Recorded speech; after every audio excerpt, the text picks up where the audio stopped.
night. City streets, they call out to the fight.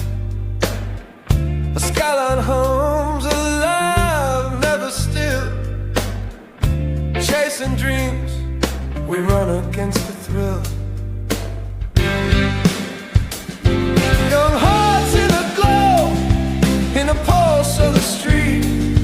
We rise, we fall, where the shadows meet. Underneath the lights, we're the ones they'll talk about.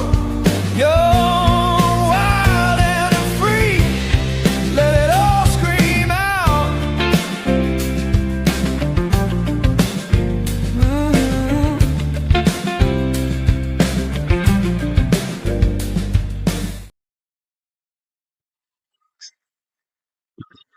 Good evening, good evening. Tuesday night, select board tonight. Got a couple dogs in the room with me. Charlie's down here. You might see him. There he is. Hi, Charlie. See his little head? Oh, he's so cute.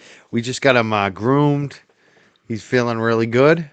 The only reason I have him in the kennel is because he gets too crazy. This is kind of a messy room. He'll just find wrapping paper. This is a storage room. So I don't want him eating all kinds of crap while I'm live. So he's chilling. He likes it in there.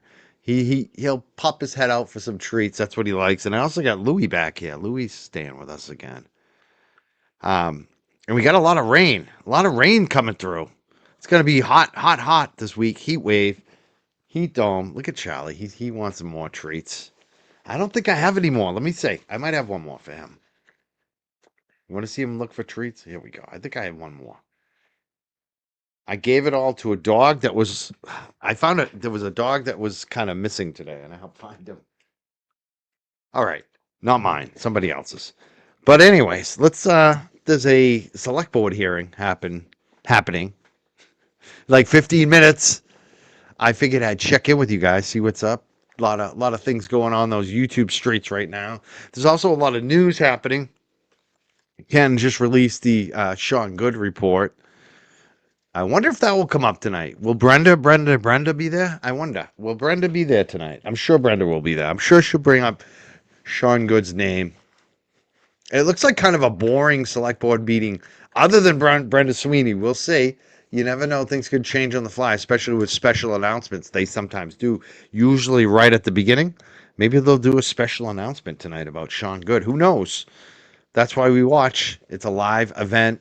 7 p.m. coming up. Oh, yeah.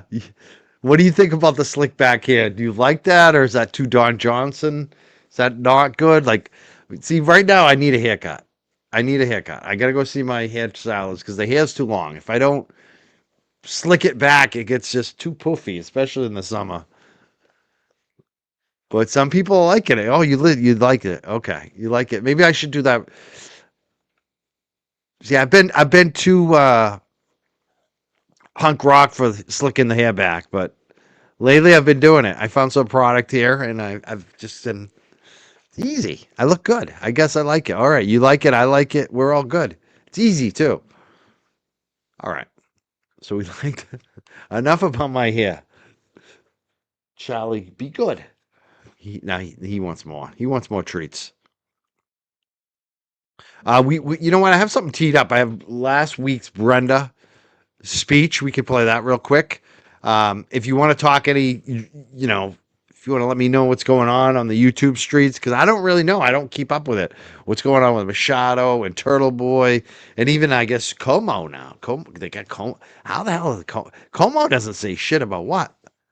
I can't figure that one out. Like, what? They're all just fighting. It's like, who's not fighting? Yeah, he wants more treats. I'm out of treats. He's stuck. He's stuck. Oh, he's gonna be upset. Yeah, that little voice. The Lucky interview was awesome. See, I only watched a clip of it. Yeah, I saw him kind of calling out Aiden. That's what I saw in it. I only watched a clip of it. I don't have time to watch everyone's shows. But you liked it, huh? Stop saying that word. I know. Stop saying the word. It doesn't matter. I don't even need to say the word. He just expects them. Bad. Um,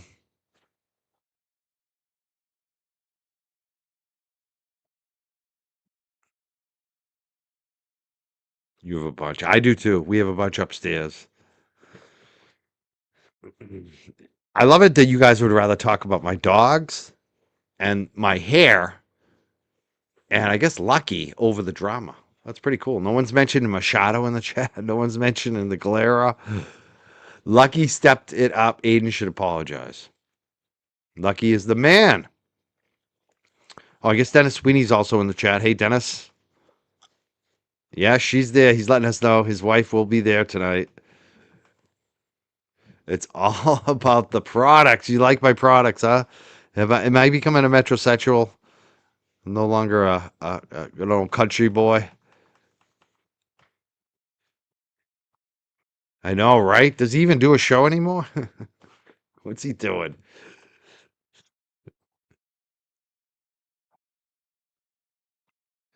Eh. I mean, it's what we kind of come to expect, right, Deborah? Unfortunately, try not to hate on the guy, but jeez, I know, right? If it's not one thing, it's another. It's like that's the thing. It's like you can blame it on LTL and JFK and Mike and this Machado, and are you really gonna go after Como now and Lucky and I don't know. It's just never ending. It's just never ending.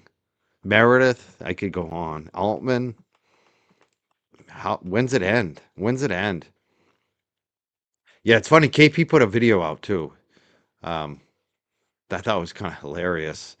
And it was like, I don't even know how many people, but it was like, and he bitches about 11 people and she'd list them all. My name's there, of course. It's like, are you shitting me? Like, this is what you do?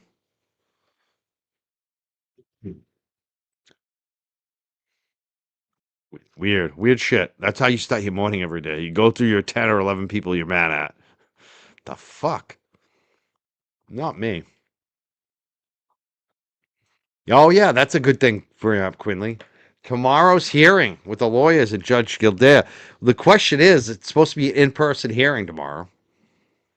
And the question is, will we get to see it? Like, are they going to put a Zoom number out? I bet they'll say no Zoom. So the question will be: is does Boston 25 or NBC News show up and film it, and Canton Community Television get it for us? Because I want to watch that. We better get that hearing tomorrow somehow. Probably have to wait. We'll probably have to wait till Wednesday to watch it, though. I mean Thursday. Tomorrow's Wednesday. I wish we could just watch these things live. It's so ridiculous. They're making it so difficult. But I'll be stream or uploading it to the video section probably as soon as I can, or streaming it depending on how it comes out tomorrow. Hopefully we get to watch that pretty damn quickly. Yeah, that is. It's going to be interesting to see what's actually going on there, what the judge actually says, and what these lawyers say. Christ, I can't go. I got a dog here. I can't go with two dogs here. I got too much going on. Boozy is going. Maybe. Ooh, I know Boozy. Maybe I could ask Boozy to come on tomorrow. She's probably too busy though. She's got her own channel now. She's killing it. Boozy's been doing really well. I get nervous for Boozy and even John because I always worry about them going too far and getting in some legal jeopardy with these lawsuits and things. But she really breaks shit down. Like when she goes through the court, boom, boom, boom, boom, boom. She hits every point. She's very detail oriented. So that's great that we'll have Boozy there. That means we'll know what's going on. Even if we don't get the hearing streamed or given to us right after, even if we have to wait a day, we'll already know because Boozy will tell us, which is awesome. Thank God. Maybe she will stream it. Yeah, I know. I mean, she should. I don't know if she's a registered journalist, but she should be because she does do journalism, especially when she's in court. She is definitely a journalist. So hopefully maybe they'll allow her to stream it. That'd be awesome. But actually, this judge doesn't allow anyone to do it. He doesn't allow us to stream it generally. Everything's have to be recorded and played later. which doesn't make sense to me. I don't get it. All right, so we had a couple super chats. Kylo Beer became a new member tonight. Thank you. And Harper L. Thank you so much. $20. That makes it so worth it. All right, we're gonna play this. Brenda Sweeney. This was last week. We love Brenda. We expect to see Brenda tonight. Look at that. I can hear the rain. I don't know if you can hear the rain, but it's still pouring out there. I looked at the radar. It was supposed to stop like 10 minutes ago, but I knew it wasn't stopping. It just kept backfilling. You know, when you look at the radar, you know, like, oh, this thing is not. A lot of rain. We got rivers of rain out here, which we need, but still. All right, let's watch this. Brenda Sweeney. This is about 4 minutes. I'm going to shut up and let you watch this. This is last week. Or not last week, 2 weeks ago. The last hearing. Ms. Sweeney. Brenda Sweeney, Canton, in my opinion. How much sunlight would Good's phone shed on our little helpers in this frame job cover-up? A Canton cop said to us, "You can't keep a secret between 4 people in your own family. It'd be impossible between so many at the state police, Canton Fire, the DA's office." Our little helpers thought they had the power to control their dirty little secrets, no matter what. Their downfall was underestimating Karen Reed. Now their worst nightmare is coming true. They're all being exposed. Wait till Scapicchio's done. The sunlight will be blinding. Discretion, obstacles requesting records. Queen Rafferty, 323232. Behind the scenes, powerful people placed their buddies in positions that provided them access to power and hindered transparency. Listen to that conversation January 29th when Good was asked, "Do you have his phone?" Good's answer, "No, I have the What? He caught himself. What's he hiding and who's he communicated with in the last 4 years? Now, disgusting, vile texts of every kind between Proctor and Good. Proctor, actually take your time. I saw an N-word was involved, so I wouldn't rush if you're working. Let them die. What did Good do with that information? Did he sit on it for even 1 minute? Will Chief Daniels or Colonel Noble have the courage to put their ethics where their mouths are? The same mouths they use to vow transparency and integrity with? We certainly haven't seen profiles and courage from those two. Show us the reports from that accident or resign. We're tired of fake heroes making fake promises while protecting officers who fail in every single measure of integrity.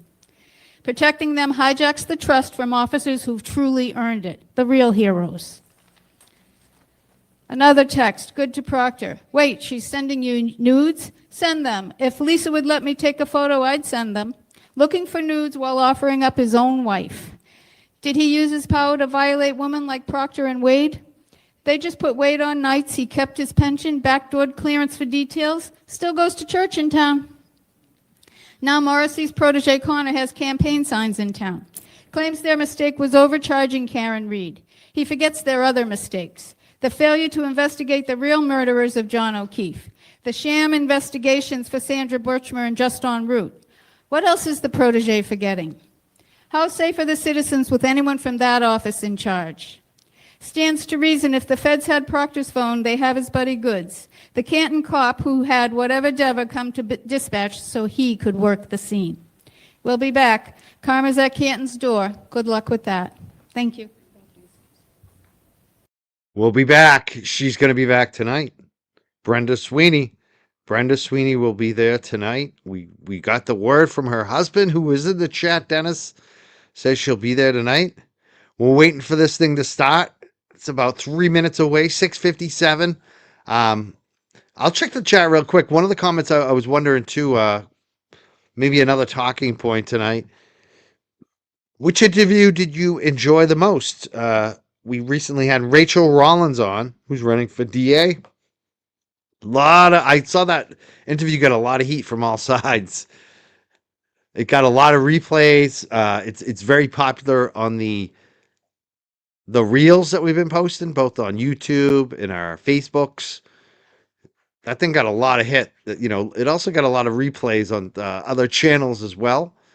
And then we just had the guest on last night, John McAfee's widow, Janice McAfee, Mrs. McAfee.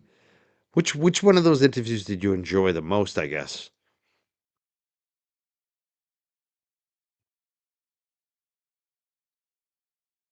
Yeah. There was a little bit of heat around it. It's funny how some people say like, there's some joke, like a lot of these people are connected. They're like buddy buddy, and some people were bashing on me for even having Rachel on, some of the YouTubers, and then other ones that they're subservient to, or yeah, exactly. They were saying we should get her on our show. Like it's just funny. It's like you guys can't make up your mind. Can't make up your mind. You're always talking about me though. I love it. When I have a good show, you're talking about me, especially guests. And I love the supposed put down that that I need guests to have a good show and all this other crap, and from people that aren't very good at interviewing people. So I mean, nobody tells them that all the time and says you're not good at interviewing people because like they found something to be good at. They're good. They like everyone's got their own strengths. Everyone's got their own niches. Not everyone's good at interviewing. Not everyone is great at just raging against the screen by themselves every night. Like some people are, some people aren't, and you play to your strength. Like that's what we do in this. Everybody does that in YouTube. If that dude that always claims that I'm a weak show because I can't go solo by myself and carry the show all the time, why isn't he interviewing everyone every night? I think it's probably because he's not as good as when he's just raging by himself. Like, we all have our strengths and weaknesses. You know what I'm saying? Just it's so dumb. The straw men that they put up. It's just like, who gives a shit what I'm doing? Why are you so caught up in what I'm doing? I didn't even think about you guys. All right, let's watch this. It's going to be live. Let's bring it up. Let's go watch it over at Canton Community Television. Well, that's the thing. Every time I interview somebody big time, like Afro Man or Rachel Rollins or anybody else, they go all crazy. They say it's a bad interview. Was it a bad interview or you just got jealous? Like, I think we know how that works. And then you want to wear my skin too. I mean, that's the other thing. Like, dude, when a dude tells you he hasn't given you the full shaft yet, I'm just like, Jesus Christ, he's really homoerotic rape stuff, huh? Grape. I mean, that's right. What kind of shit is that? Weird stuff. So, anyways, let's watch the Canton Select Board. Let's stop talking about the crazy stuff. Oh, thank you, Dan. Good to see you. Yeah, I got meatloaf money. And then some.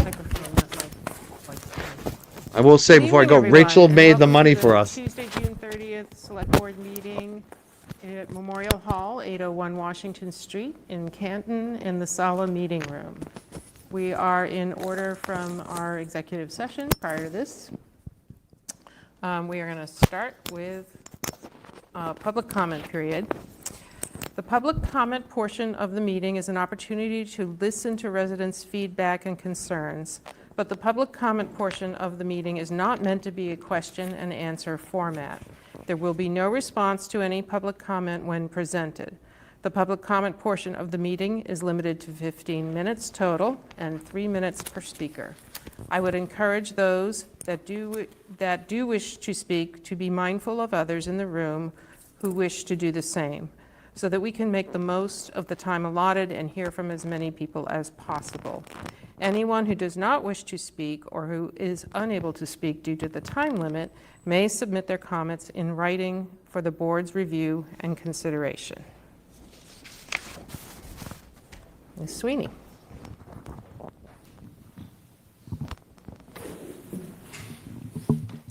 Brenda Sweeney, Canton, my opinion.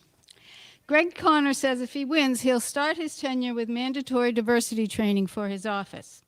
It's already mandatory for them, so what's he adding? A section called Just Don't Put It in Writing? He also said he's disgusted by the state police. Mark these words. They're going to try and blame the entire fiasco on the state police to skirt responsibility for the travesty of justice perpetrated by his office. Then we have Juna Perkins. She said, I know there are many, many highly qualified and dedicated staff in that office. I don't want anybody to be worried about losing their job. I promise you, if you're willing to adhere to the highest professional standards and service, then you are welcome to stay. Are you kidding me? How about if you are doing your job right, behaving ethically, and upholding the law, then you don't have to worry about your job. Ask them why Sully never testified, Juna. Did they do their job and report the discrepancy in Proctor's report to the defense? Here's the thought. Do an audit. Look at the results before saying, as long as you're good doobies from now on, I'll wipe your slate clean. That office has been using a magic eraser for years to get the outcomes they wanted. It wasn't okay then. It isn't okay now. Juna might not email you for campaign money, but she'll let them off scot-free, no questions asked, because she wants their vote. There has to be accountability with consequences, not job security. It's the only way to fix that black stain on the DA's office. We want justice, and a candidate in that office to deliver exactly that. It's frightening that Juna prefers to offer job security up front instead. Silly us. We thought some members of the select board wanted answers for John O'Keefe's murder. Seems their own agenda was their priority all along. Now they're on social media flaunting their positions on this board to advance their own political choices, spreading an illusion that it's the right choice for Canton. They've turned their backs on us, ignoring that this town is far from whole again, forgetting that we put them in those chairs to advance the best interests of Canton, not their own personal agenda or that of Juna Perkins's. We haven't forgotten about John O'Keefe's murder or the travesty some in this town tried to perpetrate on Karen Reed. This town's been ripped apart. The only way for it to truly heal is to know the truth about the murder, the truth about the cover-up, and the truth about our very own citizens. Otherwise, lingering doubt will continue to poison this town. We'll be back because our local murderers and their little helpers need to be held accountable once and for all, and we need leaders that support that. Thank you. James White, Narragansett, Rhode Island. I've been before this board many times, and honestly, I do not enjoy being in front of this board. But I have to ask questions. I've asked questions in the past. I want to ask questions now with the current board. And I know you don't get paid, so what was the reasoning behind you running and serving this community if you cannot do what is best for the community at every aspect of your job? Why are you sitting in those chairs? What we heard this week with Sean Good in the investigation, he was allowed to resign prior to the investigation being completed. Seems like a very convenient timeline. But did you all know what was the contents of the investigation prior to, and did you have an opportunity to terminate him prior to that, so at least you could do what is best for the town? But allowing him to just skate after what we learned,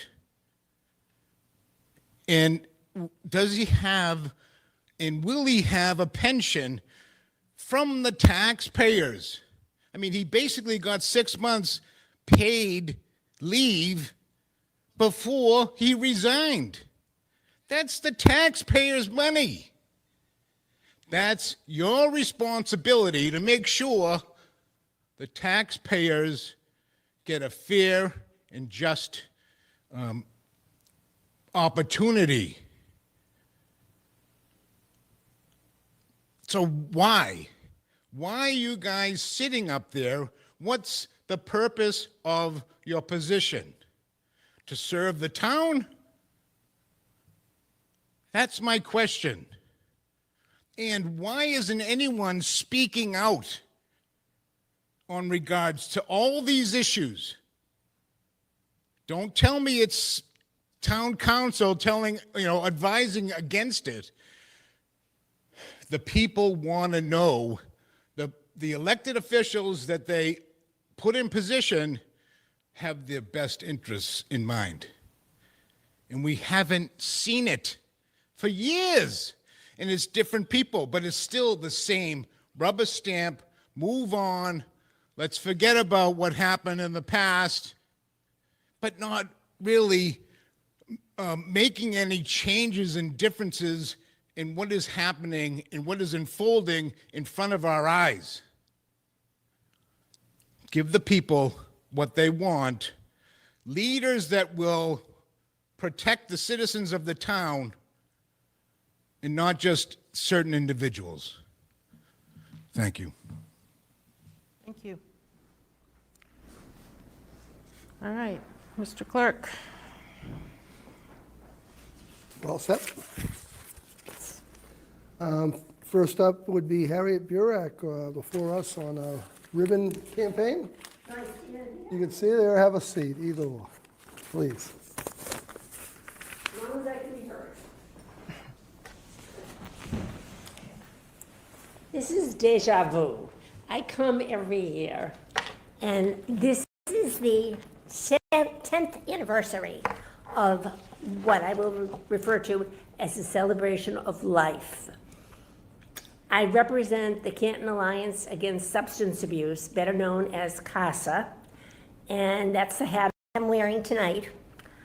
I am very emotionally involved because I have a son that died of a drug overdose in 2004, and I speak of it often because I want people to understand that it is a disease and it's not going away, and we have to address it.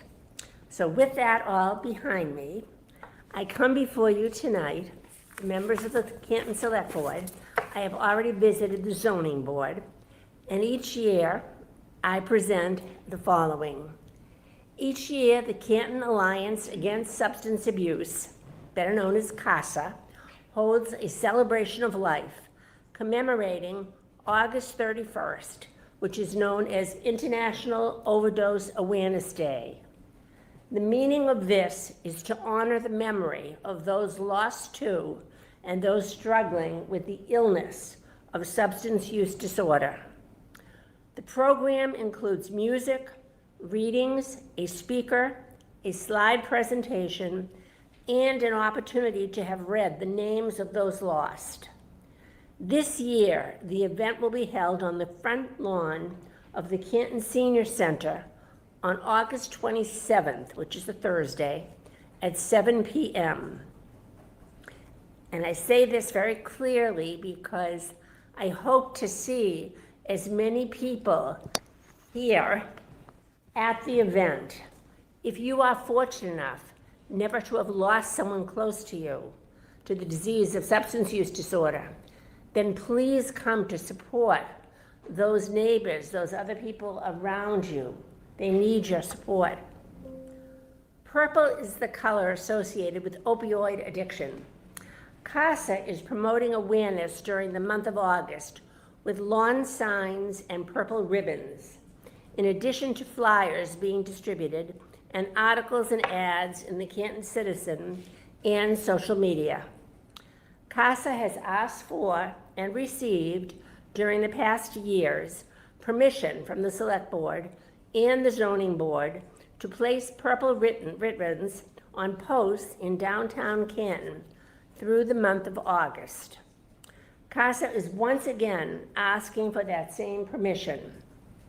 We would like to place the ribbons the week of July 20th so that people will become aware of and anticipate the ads and articles in the Citizen and on social media, which will start appearing July 30th and will continue through the month of August. CASA is again asking for permission from the Select Board to place signs at public buildings and on public land in Canton through the month of August. And when I say the month of August, I personally take them down on August 31st, so they're not there a day longer than I have asked for. The signs promote the significance of August 31st as International Overdose Awareness Day. CASA is again asking permission to place the signs on the lawn and in the lobby of the Canton Police Department, the Fire Department, the Parks and Recreation Department, at the Armando Center, the Canton Junction train station and Canton Center, Peakwoodside Farm, Department of Elder and Human Services Senior Center, the Town Hall, the Canton High School, Middle School, and 3 elementary schools, the former St. Gerard's Church, now housing the Canton Helpline Food Pantry, and the Veterans Services at 660 Washington Street. Those are a lot of signs, and I personally put them in the ground myself, and they're there purposely so people can see them and be aware of them. All signs and ribbons will be up through the month of August and will be removed, as I said, on August 31st. The placement of the signs will make people aware of the event and hopefully encourage their attendance. With your permission, we will move forward and be ready to promote this event.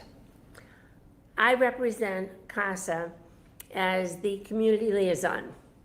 We have members on the CASA board that are from all the divisions here in Canton, from police to fire to the school department to the library to the recreation department.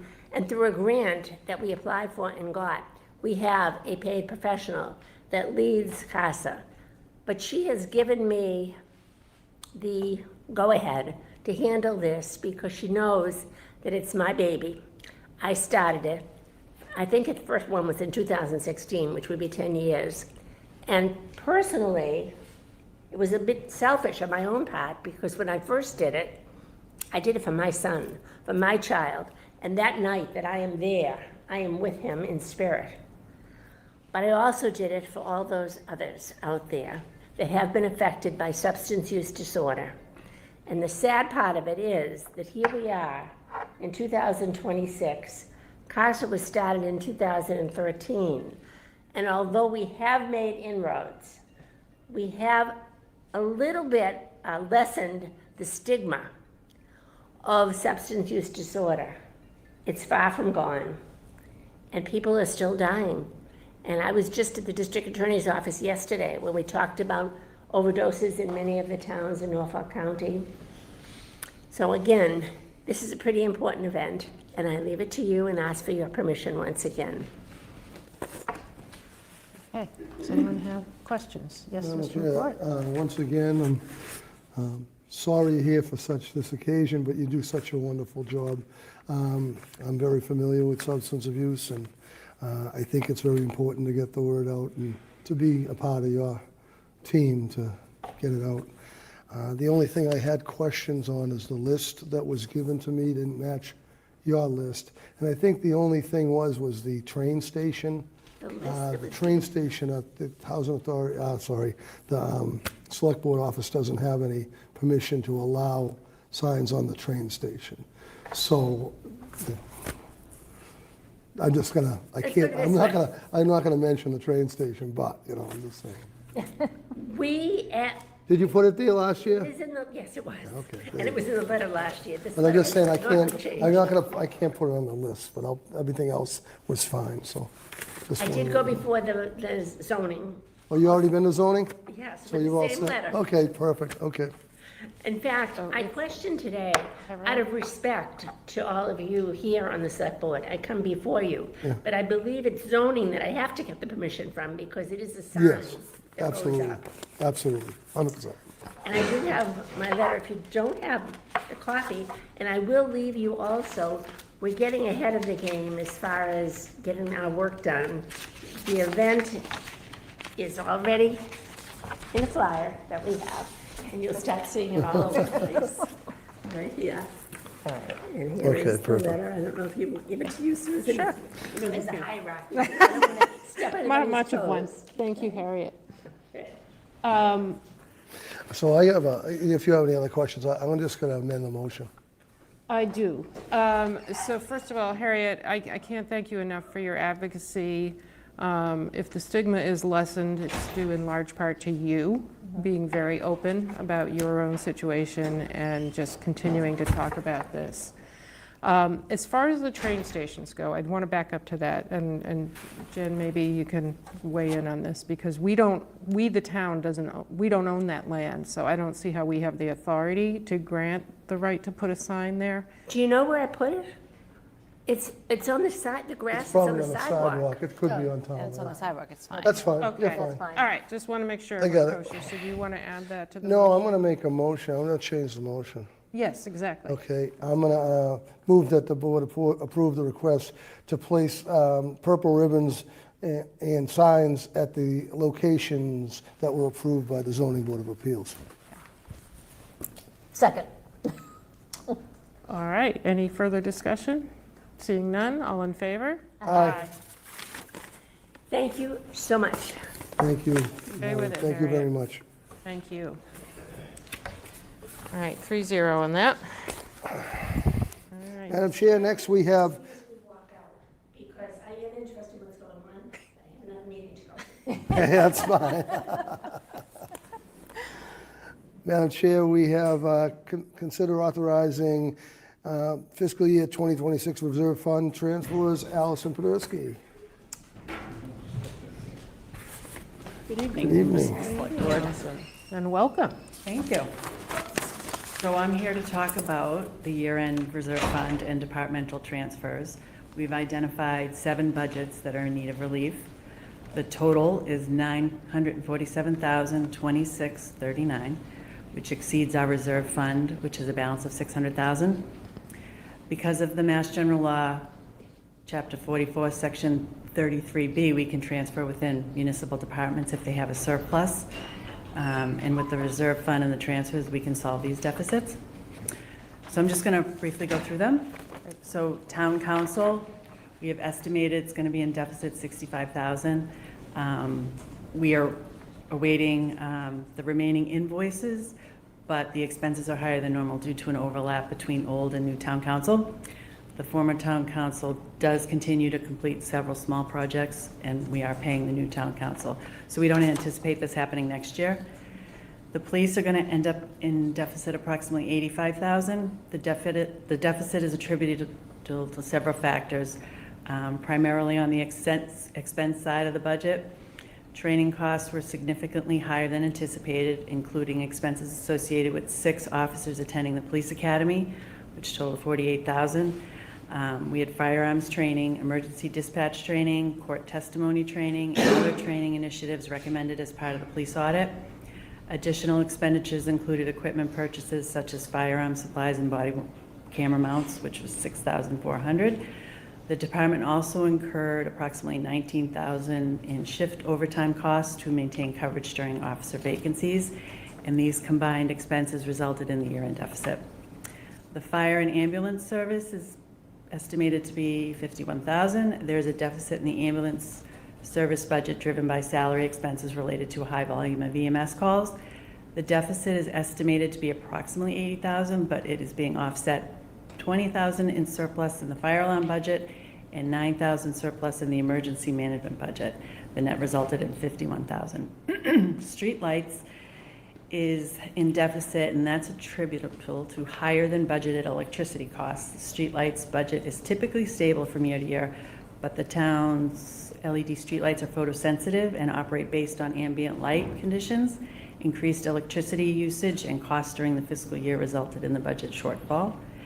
And snow and ice, it was overspent by $678,131, which was due to the above average winter conditions we had, and they were required to do additional plowing, sanding, and salting operations to maintain safe and passable roadways. Norfolk Aggie School, it was in deficit $2,463. The assessment is budgeted based on estimated enrollment and tuition rates. They follow the same budget cycle we do, so we don't actually have the actual numbers until after we're done.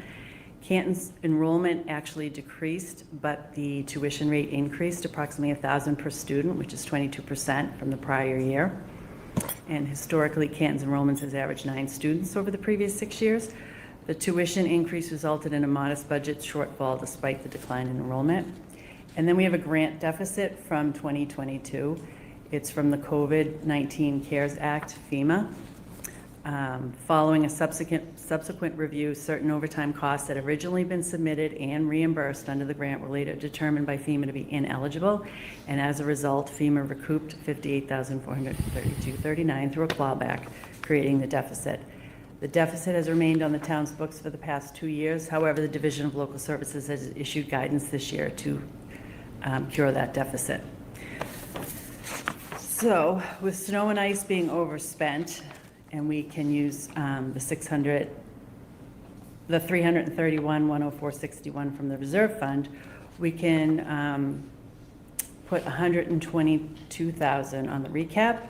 Under Mass General Law, Chapter 44, Section 31D, cities and towns are authorized to incur a deficit for snow and ice removal expenses when appropriated funds are insufficient. And Mike Trotta came to you guys on February 3rd and asked for approval to spend in deficit.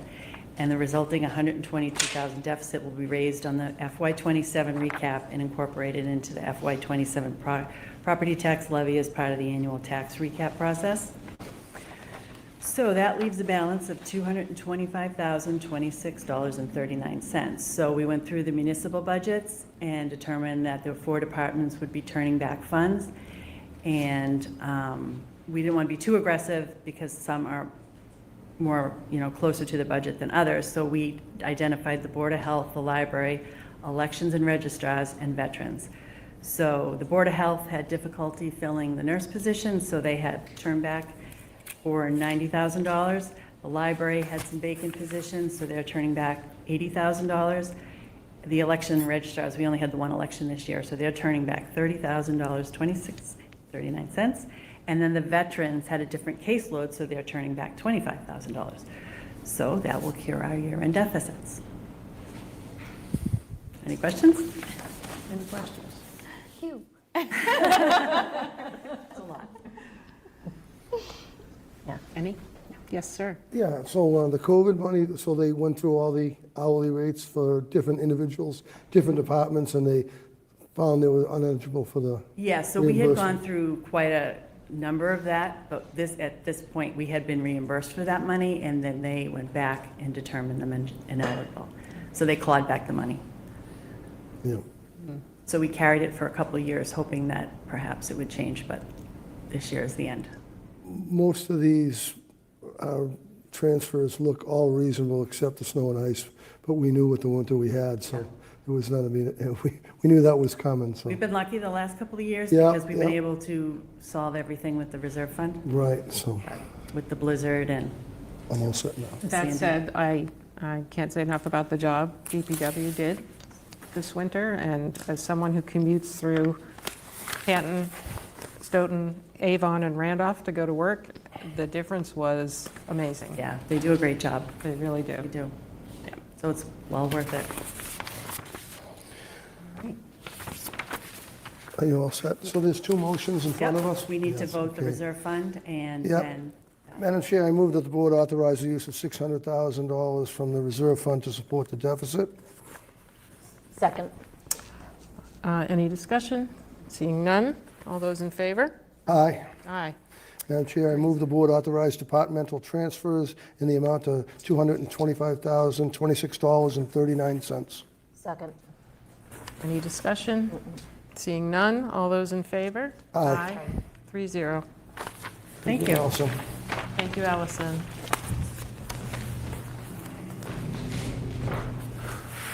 Okay.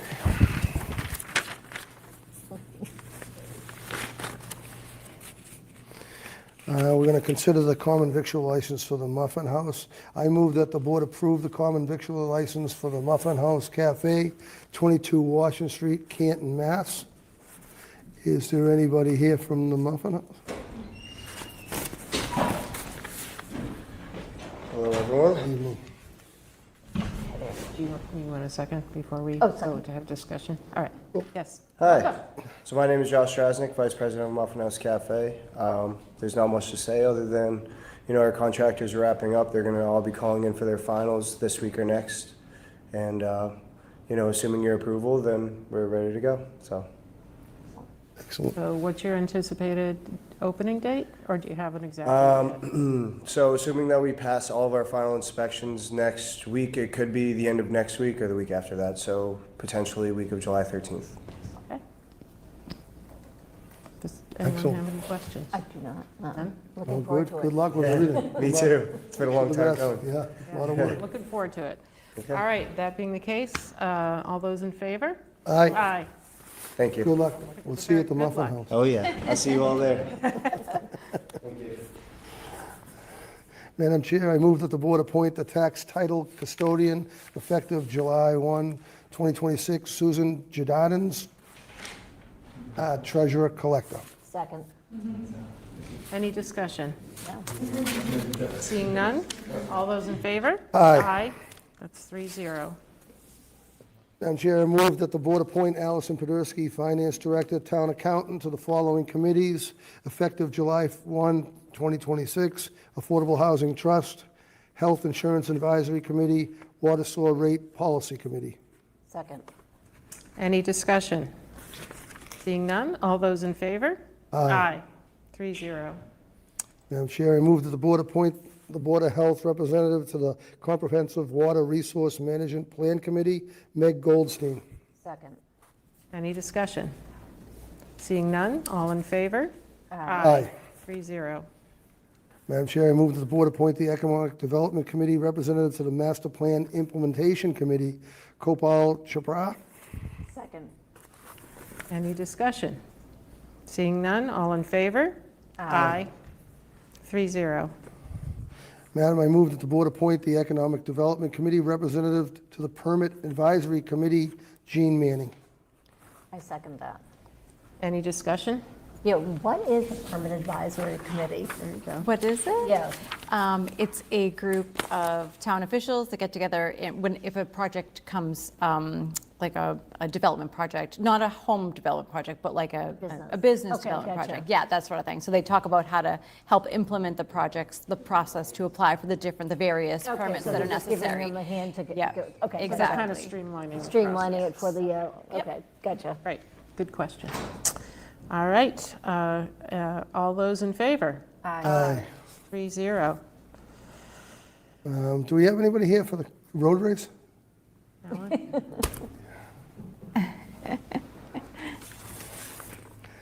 I'm going to just do the motion first, and if you want to talk on it after I do the motion, please. Makes sense. I move that the board approve the request to hold the Canton Fall Classic Road Race, October 25th, 2026, at 8:30 a.m. in front of the Benet, okay, 1301 Washington Street, in the application for one-day entertainment permit for a DJ contingent on police and fire approval and certificate of insurance. The route that is approved starts at 1301 Washington Street, heads north on Washington Street, takes a right onto Pleasant Street, goes to Sherman Street. The route takes a right onto Sherman Street and continues to the Washington Street. The route takes a right onto Washington Street and ends at 1301 Washington Street. The 5K race would be once on the route. The 10K would be twice around the route. So move. Second. Okay. All right, welcome. Hi, Alan Rappaport, representing B'nai Tikva. It was a good compromise with the police department for public safety, and we think this will minimize any impact with the citizens, with the churches, and I think it's a good compromise. So look forward to having the 30th year of It's the this race. 30th. Ron? Wow. Any questions anybody may have? No, as long as you're square with everybody, everything's good. Great. I'm glad you were able to solve that root problem. I think this is going to be a huge improvement. So thank you for that. Thank you for the approval. Just going to make sure they don't keep running straight, though. First time a different route. All right. Any further discussion? Seeing none, all in favor? Aye. 3-0. Madam Chair, I move the board accept and authorize the use of gift in accordance with the terms thereof under Mass General Law 44, subsection 53A, $5,000 from the Canton Helpline for Canton Parks and Recreation Community Summer Programs. Second. All right, any discussion? Seeing none, all in favor? Aye. Three I move, zero. Madam Chair, I move that the board approve the livery license for Bosa Luxury Guide LLC. Second. And we don't have anyone here, I gather? Okay. Any discussion? Everything in order? with Everything's this? in order. All set. All right. All those in favor? Aye. 3-0. Madam Chair, I move the board approve the minutes from the select board meetings of June 2nd, 2026 and June 30th, 2026. Oh, it's a typo. June 16th. Because today is June Today's- 30th. Oh, yes. You're so not just- that good, Lori. Let's do today's now. We gotta- I'm sorry. I'll move that the board approve the minutes from the select board meetings of June 2nd, 2026 and June 16th, 2026. Second. Thank you. Any discussion? Seeing none, all in favor? Aye. 3-0. Madam Chair, the vendor warrant total for the week of 6/18/26, $3,288,768.82. The vendor warrant total for the week of 6/25/26, $3,493,322.69. The payroll warrant total for the week of 6/25/26, $2,100,247.75. And the payroll warrant total for the week of 6/25/26, $6,954.89. Madam Chair, I move that the board approve the cemetery lot perpetual care deeds. Second. Any discussion? Seeing none, all in favor? Aye. 3-0. We now have the town administrator update. Just want to announce some milling and paving work that's about to happen. So weather permitting, the week of July 6th. DPW will be working at Beverly Hill, Walnut Knoll, Spring Terrace, Wildwood Drive, Old Meadow Lane, and Pond Street. But residents will still have access to their driveways. Just requested that no parking on the street happen during the paving projects. We have a projected heat wave over the next couple of days, so I want to give an update on the cooling centers. The library is unfortunately closed due to they're packing up some of their collection because to begin the construction project. So unfortunately, that will not be open for a cooling center. We have the senior center that's open on Wednesday and Thursday, 8:30 a.m. to 4 p.m., closed on Friday though. And the Parks and Rec, they're keeping the aquatic center. So both the pool and the splash pad will be open until 8 p.m. on Wednesday, Thursday, and Friday of this week. So the start times for those vary. So we are suggesting that residents go to cantonma.myrec.com for more information, or they can always call the Parks and Rec the Parks and Rec Department at 781-821-5030 for information on when those open. And again, I just want to say a quick thank you to the Parks and Rec for this organizing another outstanding fireworks event. I understand it was fantastic. I was unable to go myself, but I do hear that it was well attended and everything went off fantastically. We're grateful to Parks and Rec, volunteers, public safety, and everyone who contributed to this event and make it such a success. And also, as a reminder, all non-emergency municipal offices will be closed on Friday the 3rd in observance of Independence Day, and we will reopen on Monday, July 6th. Good, thank you. Madam Chair, the Select Board will hold its next meeting on, Can I stop? oh, you have an I announcement? have an I'm sorry. announcement. Yes, I do. Oh, announcements. Go All ahead. right. Forgive me, indulge me, I'm going to speak with my veterinarian side. July 4th is the single worst day of the year for our nation's pets. And it is also the day that the most pets escape their homes. Many end up being hit by cars. At least pet owners can plan for town firework events and sedate their pets ahead of time and plan to be home with them. But for people who are engaging in backyard fireworks, it's impossible for pet owners to anticipate and accommodate that. So I urge people who are considering setting off fireworks at home over the next week or so to really consider the impact it's having on the pets in their neighborhood. Thank you. Any more announcements? That's it. I think that's it, yeah. The Select Board will hold the next meeting on Tuesday, July 14th, 2026, 7 PM, Sala Meeting Room, Memorial Hall, 801 Washington Street. I make a motion to adjourn at 7:37. That's just weird. Second. All in favor? Aye. Aye. Have a safe and happy 4th, everyone. So long. Take care. See ya. That's it from the Canton Select Board. The boring Canton Select Board. Somebody got very upset in the chat that it was so boring. Work is boring. I don't know. It's not that bad. I mean, I got to watch Brenda Sweeney campaign tonight.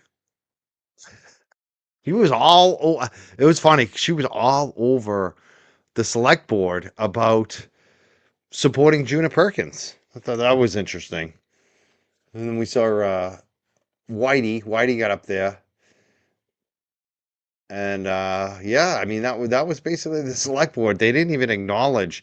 Whitey did. Whitey talked about Sean Good.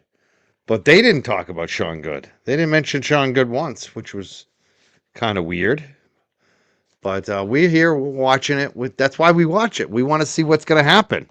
Some people think that's boring, but not us. Maybe because we're into this. We actually give a shit what's going on in Norfolk County in Canton. We want to see what's happening. Some people call that boring. I get it. You'd rather watch Hollywood Wives or whatever.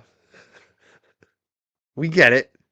Nobody's pulling hair. There's no Jerry Springer shit going on. There's no baby mamas with 3 baby mamas with 3 different baby daddies and all that shit. There's none of that. No harassment prevention orders. We're just over here watching government hearings. That's what we do over here. We read books. Books are boring too, right? When you want to know what a movie's about before it comes out, the big movies, you contact one of us who have already read the book. We'll tell you.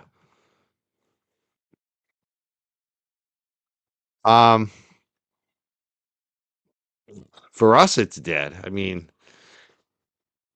I could do it every night and get the drama hits and all that shit and get all but the only thing we touch is the harassment prevention orders because we thought that was, I thought that was ridiculous.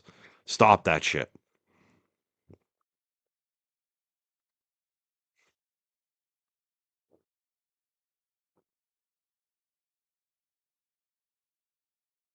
I don't know. I haven't talked to JFK. So I'm sure he's just taking a break.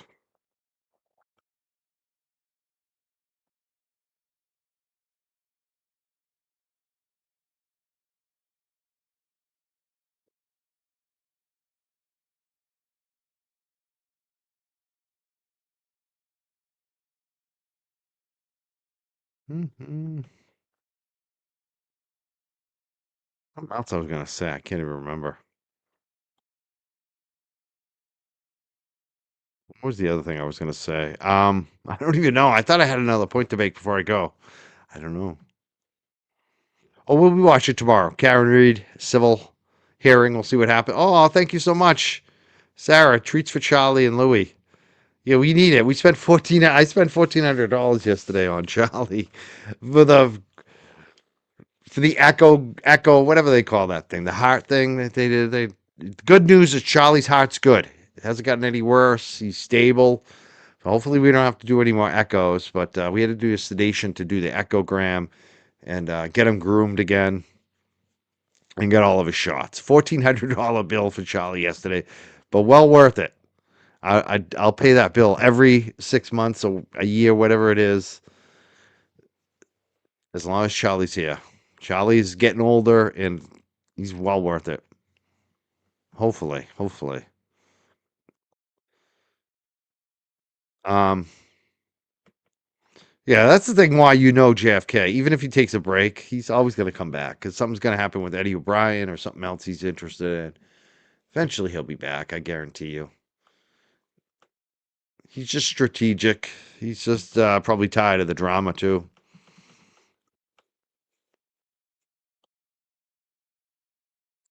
Um,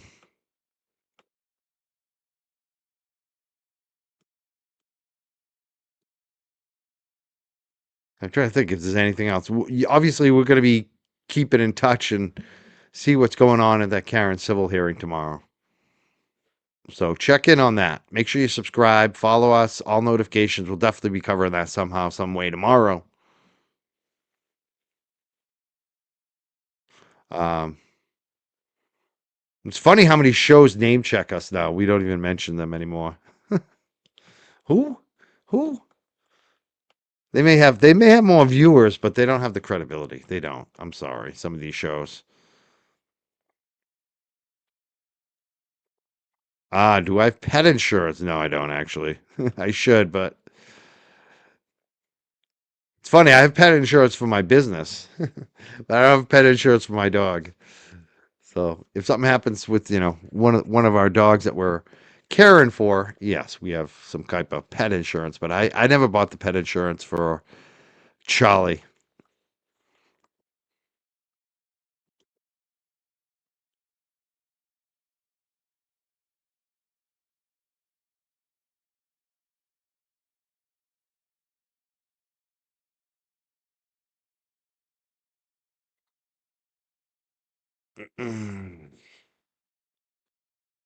Oh, there's a company. Oh, what the hell's the name? I can't remember. I don't want to recommend one either because the problem with those pet insurance companies and a lot of insurance companies, you never know if they're actually going to pay you out when you need them, Sometimes they cancel your policies. There's all kinds of crap that goes on, unfortunately. But it's also very helpful when it works for people, especially big expenses. But, I'm at the point where I'm kind of self-insured on that shit. I don't really care. I know it's in the budget. I don't travel, so and Charlie is my last dog, basically. I'm pretty sure. So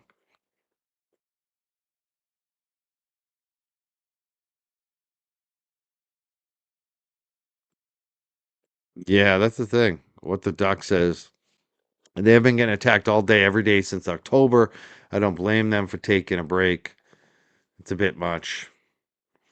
I know. I don't think people get that. What it's like. I don't think they do.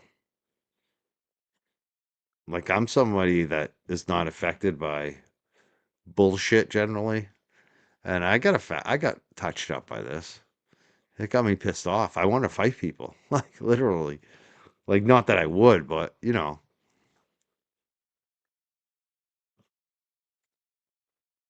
it's like when is enough enough? And especially when it's all just bullshit and lies and exaggerations and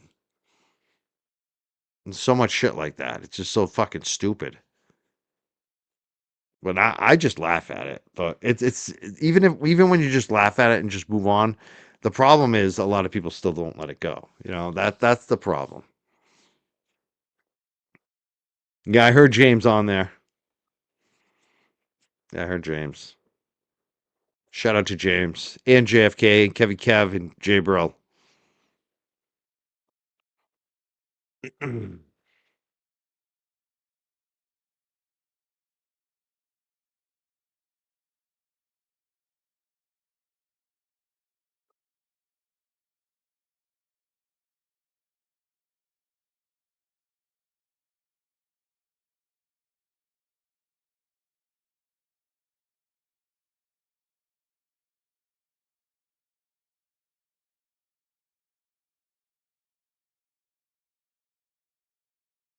Yeah, hit the like button on the way out, please. Definitely.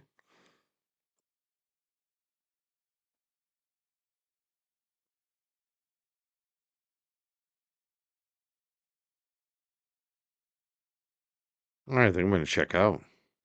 I think if there's anything else I want to say or talk about, there's been a lot of news happening, but I think people have covered that like over and over again in terms of this hearing tomorrow, what it's about. I mean, we don't even know, too. It's mostly just speculation if you really think about it.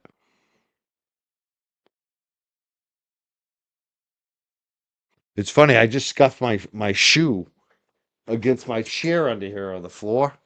Like we have a ceramic floor down here, and my shoes are wet, and it sounded almost like a you know what. I wonder if that's what they thought when I supposedly did the you know what. I still don't know. I don't want. Jolene said I did it, so I'll trust her word. But I mean, you can't really trust the word of a comedian, can you? Like, like Don Rickles, you don't really believe what Don Rickles says, right? I mean, funny. I just whack. I when my shoe hit that floor, it almost sounded like a fart.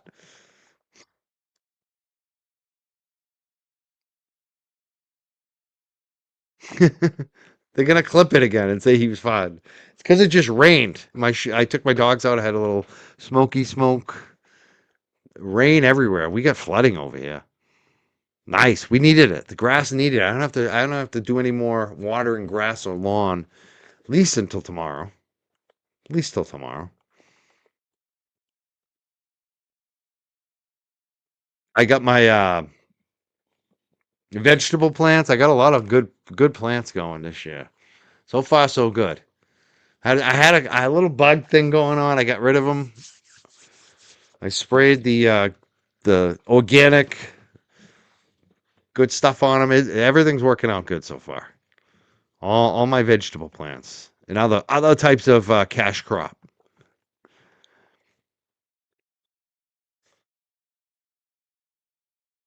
Yeah, I saw that too. It could be. It also sounds like from what Altman's saying that she's just likely to take the quaff, which is first time offender. Quaff is nothing really. It basically drops off your record after a certain period of time. The only problem is for licensing, professional licensing, definitely have to disclose it probably, which probably sucks for her. It's ridiculous, but hey, if you believe Meredith and want to support her, she has a fundraiser. Are they the type of vegetable and eat? I also, I got some cucumbers going, got some beans, peppers. I like to grow everything. I wish I could grow more here. I need a farm. I need some farmland.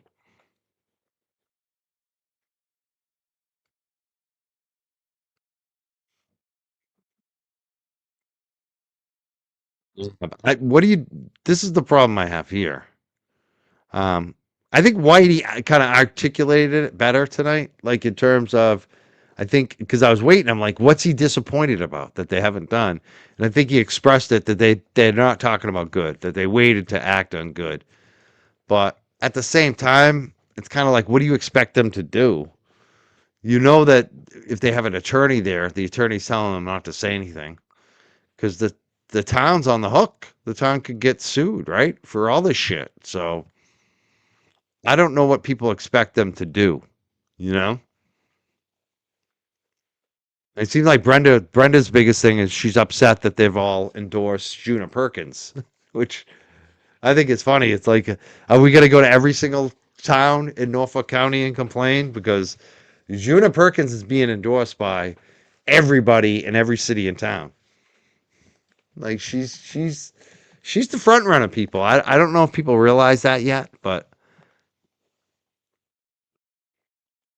I think even Rachel Rollins was kind of hinting at that the other night. If you listen to what she said, I think Rachel Rollins knows who's likely to win, either Connor or Perkins. That's what I think right now. Nobody's shaking me from that. I know everyone thinks Adam Deich. I think he's third place. They're trying to overturn it. They are trying to overturn the cannabis law for adult use. Basically, get rid of it. Only cannabis would be allowed for medical use, and it'd be much more strict than it was even in the past. So it would be like a shitty medical cannabis program. So vote no if you want to support keeping the tax money in the state of Massachusetts. A lot of tax money from cannabis. I think it's hundreds of millions of dollars at this point. So they got a lot of tax money that's on the line and jobs. If you want to protect the jobs, you want to protect the cannabis market in Massachusetts, you vote no. Vote no. in November on that ballot initiative, because that's what it is. Their initiative is to repeal cannabis. So it's going to be on the ballot. And they did fraudulent signature gathering, it sure looks like. We had a journalist, Chris Ferrone, and others who've noted it. There's a Reddit video about it. Vote no on the repeal. That's what we all need. We need to get out and vote. Even if you don't like cannabis, you don't want to lose that tax revenue. You do not want to lose that revenue. And that goes for your towns and cities too. You know how many towns and cities collect money for the schools? You don't want to lose those jobs. And it's ridiculous to do it, because basically what you'll do is you'll send everyone to New Hampshire, Maine, Rhode Island. They all have legal cannabis. Vermont. People are just going to go drive. All that tax money is going to go out of state. All those jobs. Oh, looks like I got to go. Louis is yelling up there.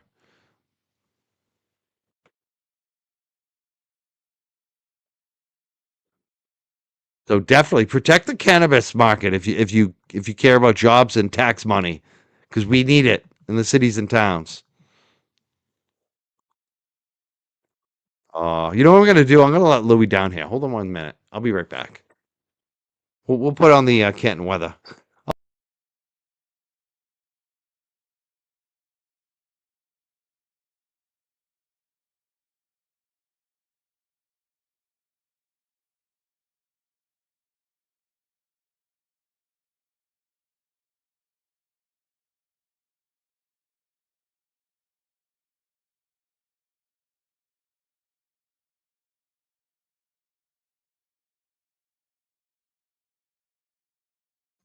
All right, I'm back. Louis here with us.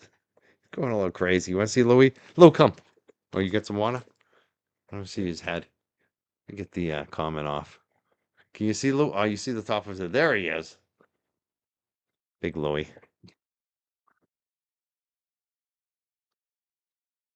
Yeah, Louis Dewey. He loves me. So that's awesome. Irrelevant to what? The drama? Great. Weekly on the Grace Curley Show, interviewing the former U.S. Attorney, the former DA.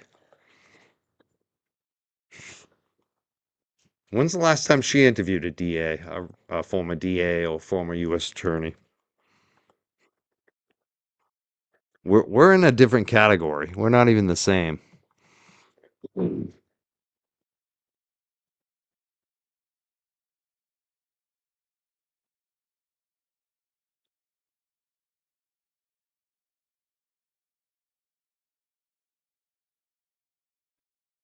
That's the thing. People get in competition and things and get weird critique, and it's like, we're not even the same. We're not even close to. It's like me trying to critique music and shit. It's like, I'm not a musician. Like, God, how am I going to critique music? Like, well, I don't critique comedy either. Like, I might have what I like, but I'm not a comedian. You know what I mean? Like, who am I to say, like, who's the best being that funny? Yeah, exactly. I mean, even if you think even Mac Dickel says Rollins is shameless, like them all, but a good get for sure to get her on the record and some stuff. And you know what else too? To think about this too. I haven't. Oh, let me put this up. This is what Mac Dickel said, and it's even more so Mac Dickel's, because consider this: a lot of people said somebody made me. Rachel Rollins came on my show, right? The former district attorney in Boston, the biggest city in Boston, the biggest district in Massachusetts, the big city. She was the DA. She was a nationally known figure. She was also the U.S. attorney. She came on my show 8 years ago. So this isn't like a new thing for me. You know?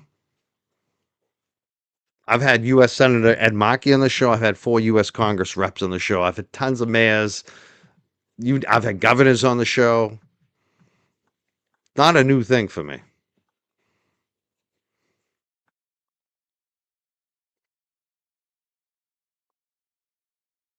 And there's no show doing this where it's like I'm not connected in terms of being like one of these Democratic pollsters or policy analyst or former campaign manager. I have done some campaigns, mostly the cannabis space, but I'm just like a regular working class dude. You know what I mean? Like doing it out of my home, and I get the big names on this show with no big production behind me, no big agent, not even a huge, following at this point, right?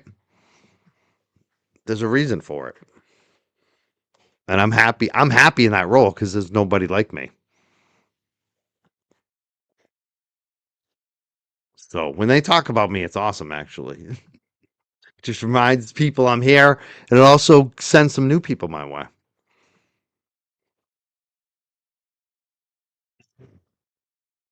You would support Rollins? That's interesting, Rab.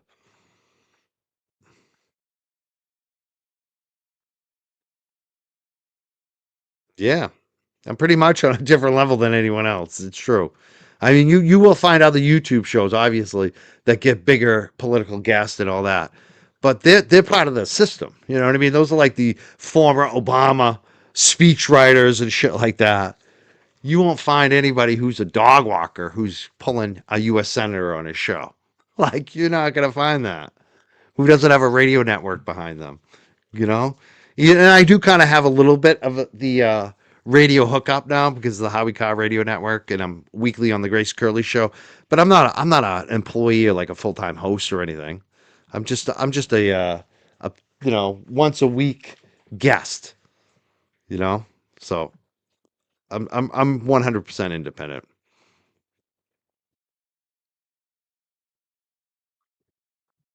Well, that's the other thing too. Is like they talk about the views. They were like, "Look, you didn't get any views. You didn't get any views." And it's like, really? I thought Turtle Boy played my clip and it got like 50,000 views. You're not counting those views. I am.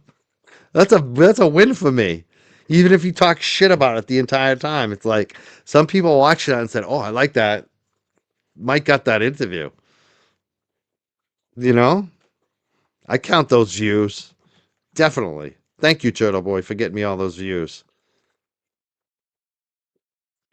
I just wish he would be full of shit about the way things went down, though. Some of the stuff he says is kind of not really true, but whatever. Makes you feel better. Um, Now Charlie's down here getting back into the paper. See, I left the door open. I just left the barn door open. They can go up and down now.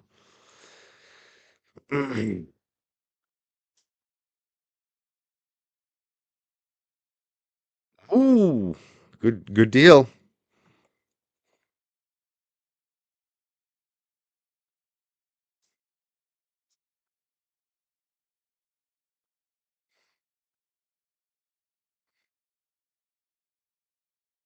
Exactly. That's the other thing I'm not doing. Mac Dickles.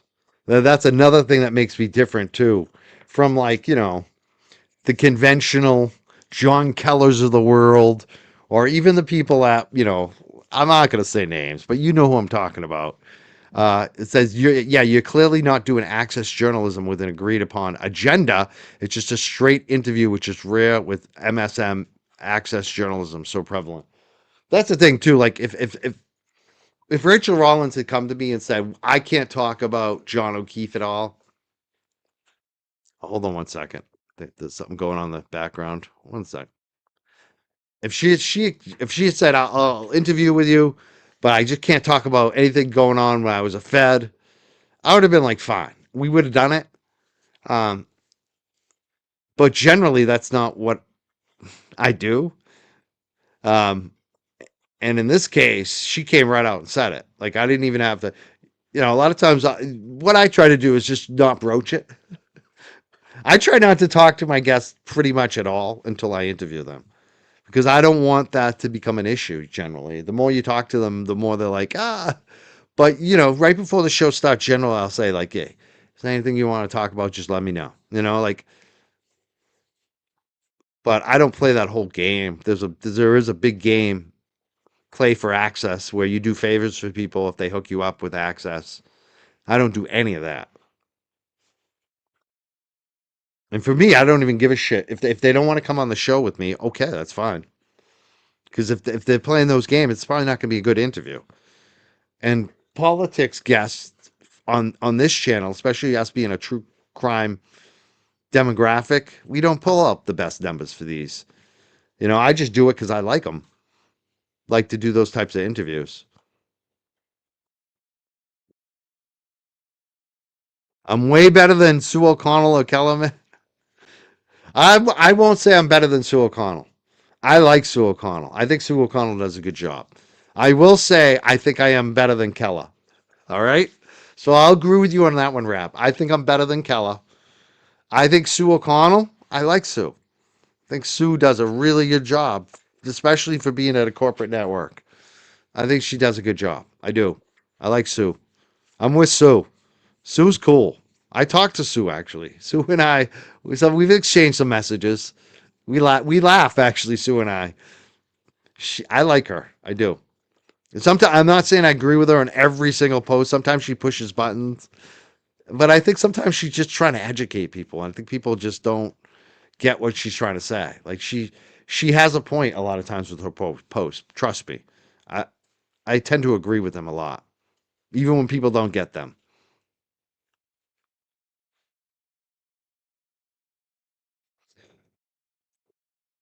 See, the Rab says mainstream media is so weak and pathetic. We need independent media. The problem with independent media is what does independent media really mean? A lot of people have that independent media thing going on, and then they have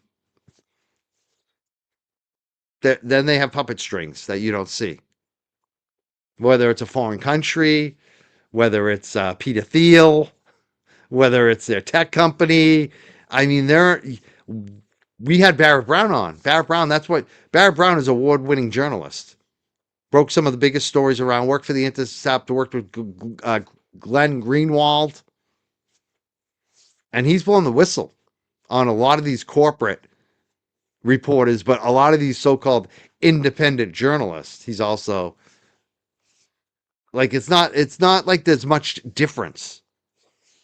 And sometimes I think independent media is even worse because there's no guardrails. There's nobody up in an office saying, hey, you know what? That guy actually, we let's pull his fucking stories. He seems like he's fucking way over the edge. That his shit doesn't seem backed up. Like, at least in corporate, there's somebody to kind of fact check you and keep you in line a little bit. An editor, whatever. But I know sometimes corporate media, too, has a slant because they're corporations and they're owned by people like John Henry, who has an agenda. So nothing's perfect. I think we need all of it, honestly. I think we need all media, but we also need to be skeptical of who is actually behind the media. That's what we all need to think about. Who is behind the media? And if you don't know who is behind what you're posting or reading, that's a problem. And what is their agenda? So I don't think it's that simple where corporate media is bad, independent media is good.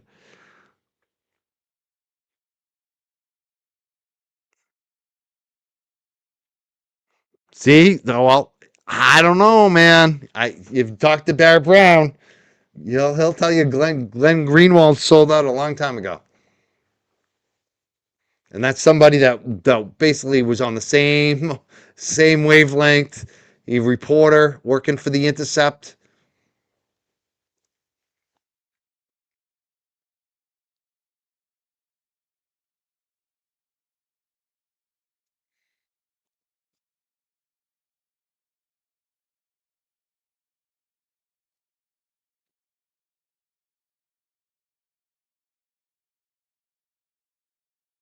Like Alex Jones is an independent media, right? I mean, we have to consider that. That's another one, Matt DeBay. I mean, he seemed good for a while. I don't know what happened to him, honestly. I know some of you on the right like him. He's another one I would not. I don't trust him. I don't trust him or Greenwald because of Barrett, actually. Barrett used to fuck with them all. Barrett used to be in that circle. I'm skeptical. And a lot of times people will be good early in their career and then they sell out. You have to realize that. People aren't always on the same path. They start out here and then something happens.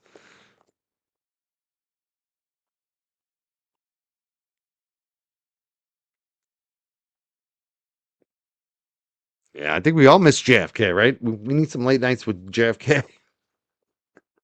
I miss my chat. I'm just sitting here talking to you all. Louis here. Charlie went back upstairs. He's good. But I want to thank again Sarah for $20 for Charlie and Louis tonight. And Kylo Bear, thank you so much. And Harper L. You all made it worth it. I'm gonna be able to get dinner and some treats for the doggies. Yeah, we all need a flight right now. You think they're pissing off both sides? I don't know about that. I think they've changed. I think that's kind of me in a way in JFK. Like we always end up pissing off both sides. We get hammered, especially JFK. Think about it. He was getting hammered by the anti people and the Turtle Boy people. It's like that's the truth right there. If you're getting hammered by both sides.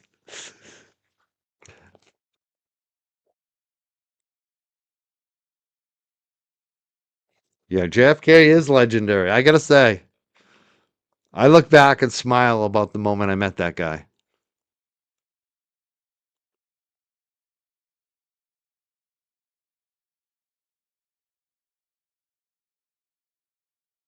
Mm. Yeah, that's a tough thing.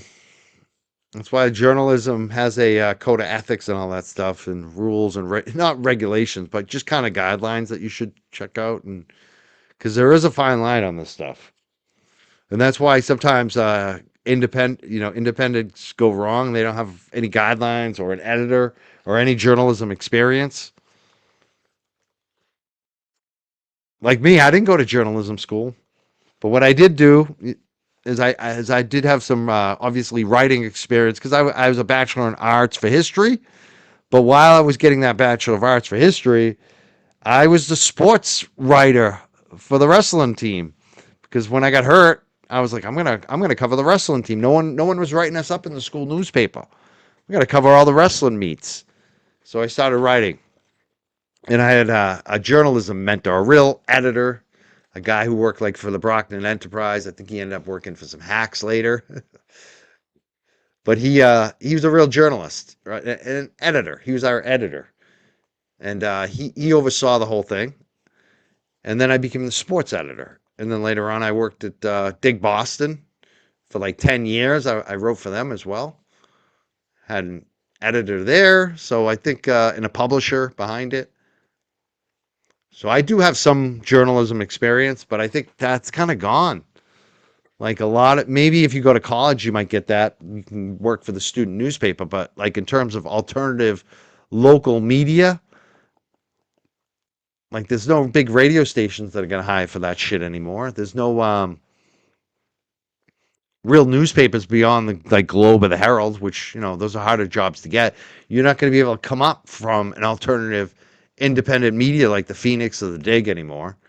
There's not even zines anymore. Remember, like all the music little magazines they used to have, the local ones? They're all gone. So it's much harder to come up in journalism, I think, as a working class person now, because those places that would give you a foot up to get into it, like I did, it's just not there. So unless you go to like an Ivy League or a really good school, get a journalism degree, and then end up working for your local newspaper. And even those jobs, like they're all dying away. The newspapers are all dying, not just the alternative ones, but the big ones too. So journalism is kind of dying, people.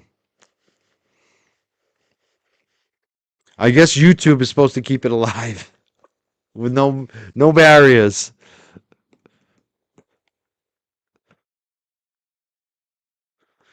The YouTube journalists. I mean, that's the thing. Some of these guys are not even journalists. They're just provocateurs for money. Or they're just gawking.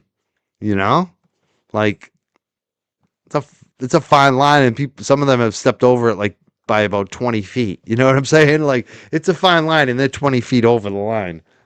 Like, like that Chud the Builder guy, he probably calls himself a journalist too, right? Or that other clown that was getting beat up this week. These people go out there. This is what's the big trend now is ruin your life, be provocative, piss people off, become famous, make lots of money, monetize it because there's all these haters and racists, and they'll give you all the money if you go out and be an asshole to a certain group of people out there. But then you ruin your life. They gas you up. They gas you up to do stupider and stupider things.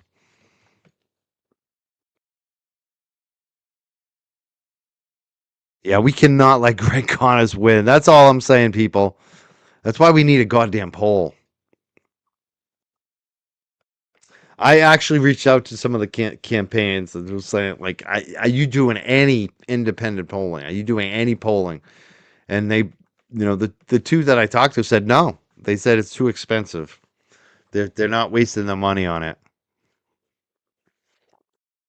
I don't know. Hopefully somebody does a poll so we kind of have an idea of what's going on in that DA race. Yeah, because that's what we're all worried about.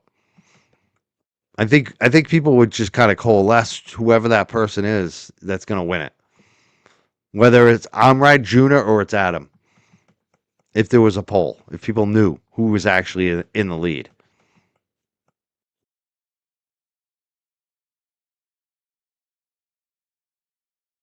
Yeah, like those exactly like those First Amendment auditors. They put themselves in harm's way a lot of times.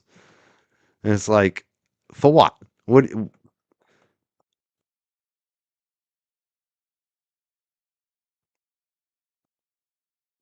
That's the thing. We got to look at the fundraising money. See if Morrissey is actually giving him money.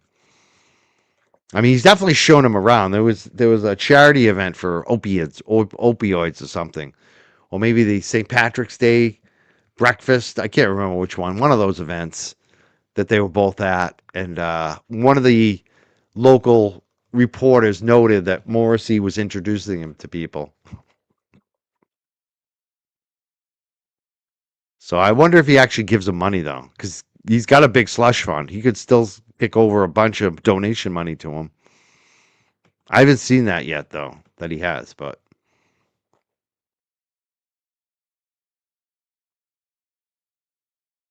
all right, I think I'm gonna go. I think I'm done for tonight. I think it's over. Oh, what the duck? Oh, I did read that, right? Thank you, Mike, for being you. You are so appreciated. The only thing better is you and JFK together. Oh, I know, right? Maybe I can bring him back for one night on my show.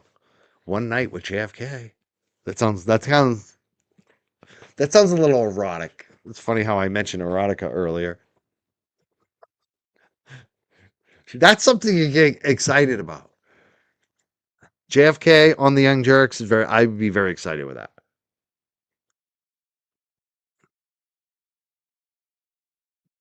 I think people are misguided on that one. Look what Juna has done in her career. That's all I'll say on that one.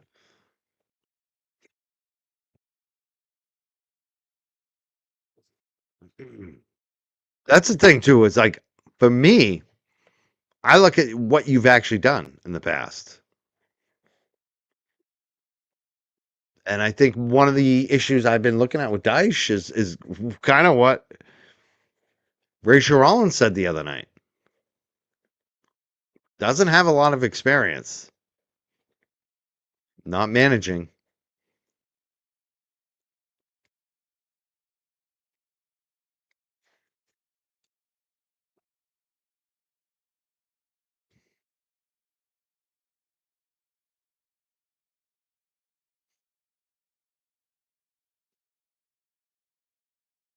You like Big Hair Barricade?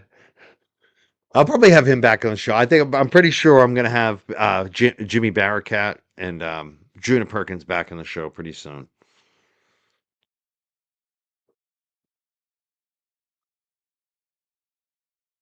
And do you think I should even ask Connor? You think I should ask Connor or not? Wait, should I waste my time?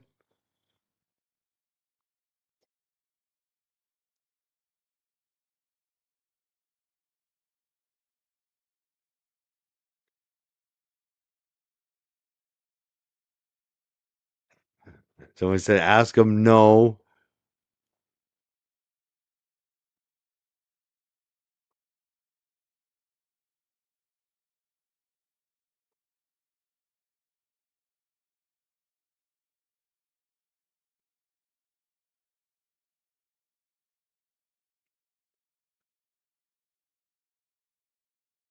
Goldilocks says, for real, Adam Deich is the absolute pick. If we're voting on the internet, he would be the pick. If we're voting in a Norfolk County DA's race in the Democratic primary September 1st of this year, I'm not so sure he has a chance. He's not. He's new to the district. I mean, do you understand how things work in Massachusetts? How people vote? Tough sell. Tough sell. I'm just saying. I'm just. This is not. This is the Democratic primary in Norfolk County in September 1st. I don't know. I think he's third, fourth place, maybe.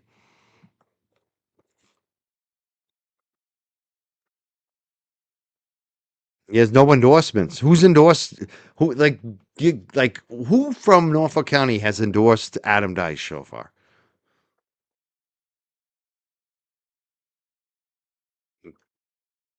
Like, is there anyone who's elected who has endorsed him? Like, who do you think's gonna vote for him? You know, those people that endorse, all their families vote, right? And they have all their voters vote too.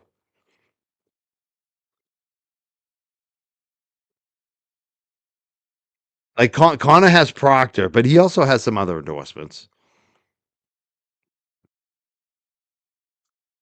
Well, that's what I say. Deich would win if we were voting on the internet. If the vote was on the internet, Deich would be in first place. But it's not. It's a Norfolk County September 1st Democratic primary. You have to look at who votes in those. He's got a tough sell. Got a tough sell. Really tough sell.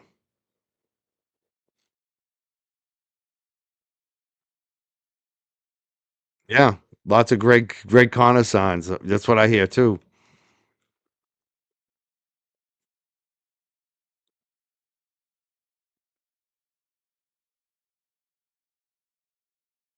Oh, is James here? What's up, James? Oh, I put up his thing. I didn't even realize that was James. Money making Mike, Mods chat. I just see Money making Mike and I throw it up there. I didn't even know it was James. That's so funny. What's up, James? Good to see you, bro. Let's put a one in the chat for James and JFK and Jay Brill and Kevy Kev, the crew over there.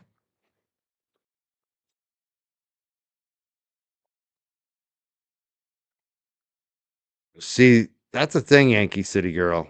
I think Juna is strong. I've been around her. You know, there's just a quiet strength about her.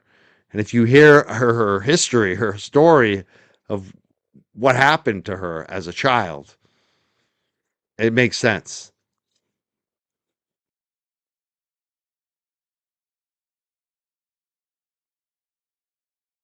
So I think people are going to be surprised. I think they're going to wake up and say, oh my God, on September 1st or September 2nd, actually, right?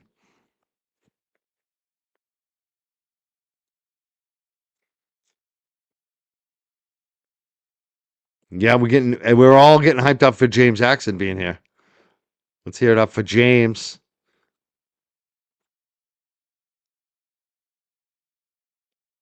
You and James. You know, I respect what you and James are doing here. But you got to consider two decorated dudes here, James. That call will go down in history. I mean, I have it in my head. How many times JFK plays it? It never gets old. Never fucking gets old. I'm crossing 4 lanes over here, James.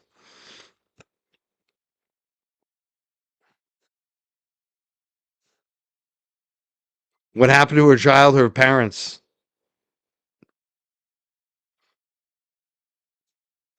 Listen to man, maybe we should play it. Should we play it? I'm trying to think when she says it. You know what? I don't want to look for it tonight. I don't want to misspeak what she says, but she lost her parents.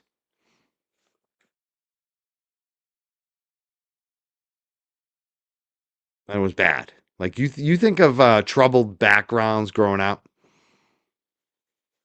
Yeah. That's why she cares about this stuff. That's why she has, committed to supporting victims.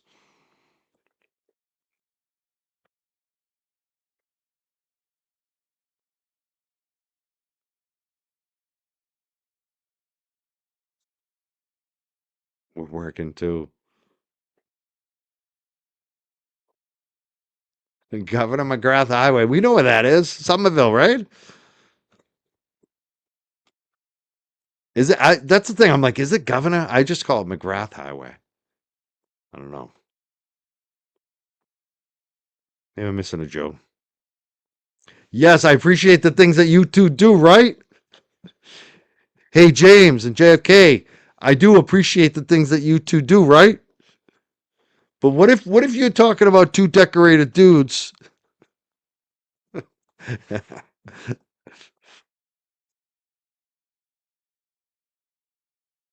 Oh, Dave McGrath. How about Mark McGrath? Sugar Ray. Yeah, McGrath Highway. That's in Somerville. People know Somerville.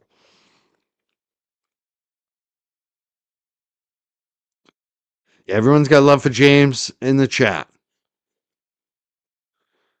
Yeah, check out Juna. Go watch the don't you know what? Maybe I'll just do it tonight. Maybe I'll just step aside. Why don't we do this? Because you know what? We gave Adam Deesh time tonight. We did. We played Brenda gave him support, basically went after Juna. I think we should people have questions about it. We should just play some Juna videos. And especially due to the fact that she's the only one besides Barakat that's come on the show. Like, she shows up. We invite her, she comes on. We've never had Daesh on the show. We invited them, never said they wanted to come on, then they didn't get back.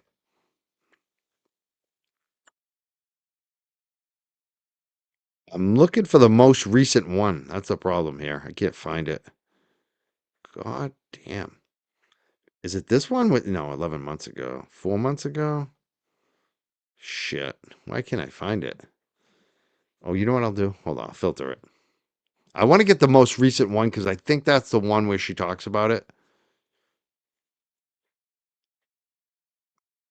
But I have no. Oh, I have talked to her recently, and she definitely is going to come back on the show. So we're going to get at least one more interview with her before the election.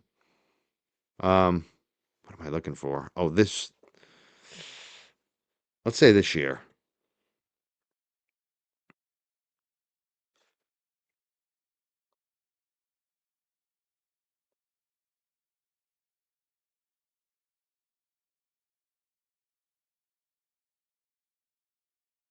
Mhm. All right, this must be 3 months ago.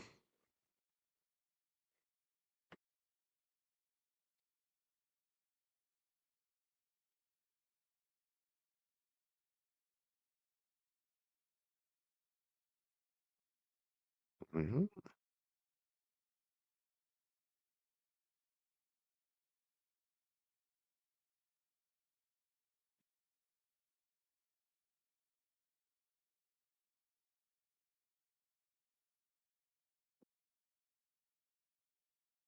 God, I hate my intros. I don't want to listen to myself intro the show. I just want to go right to her. Let's bring her up. Come on. All right, hold on.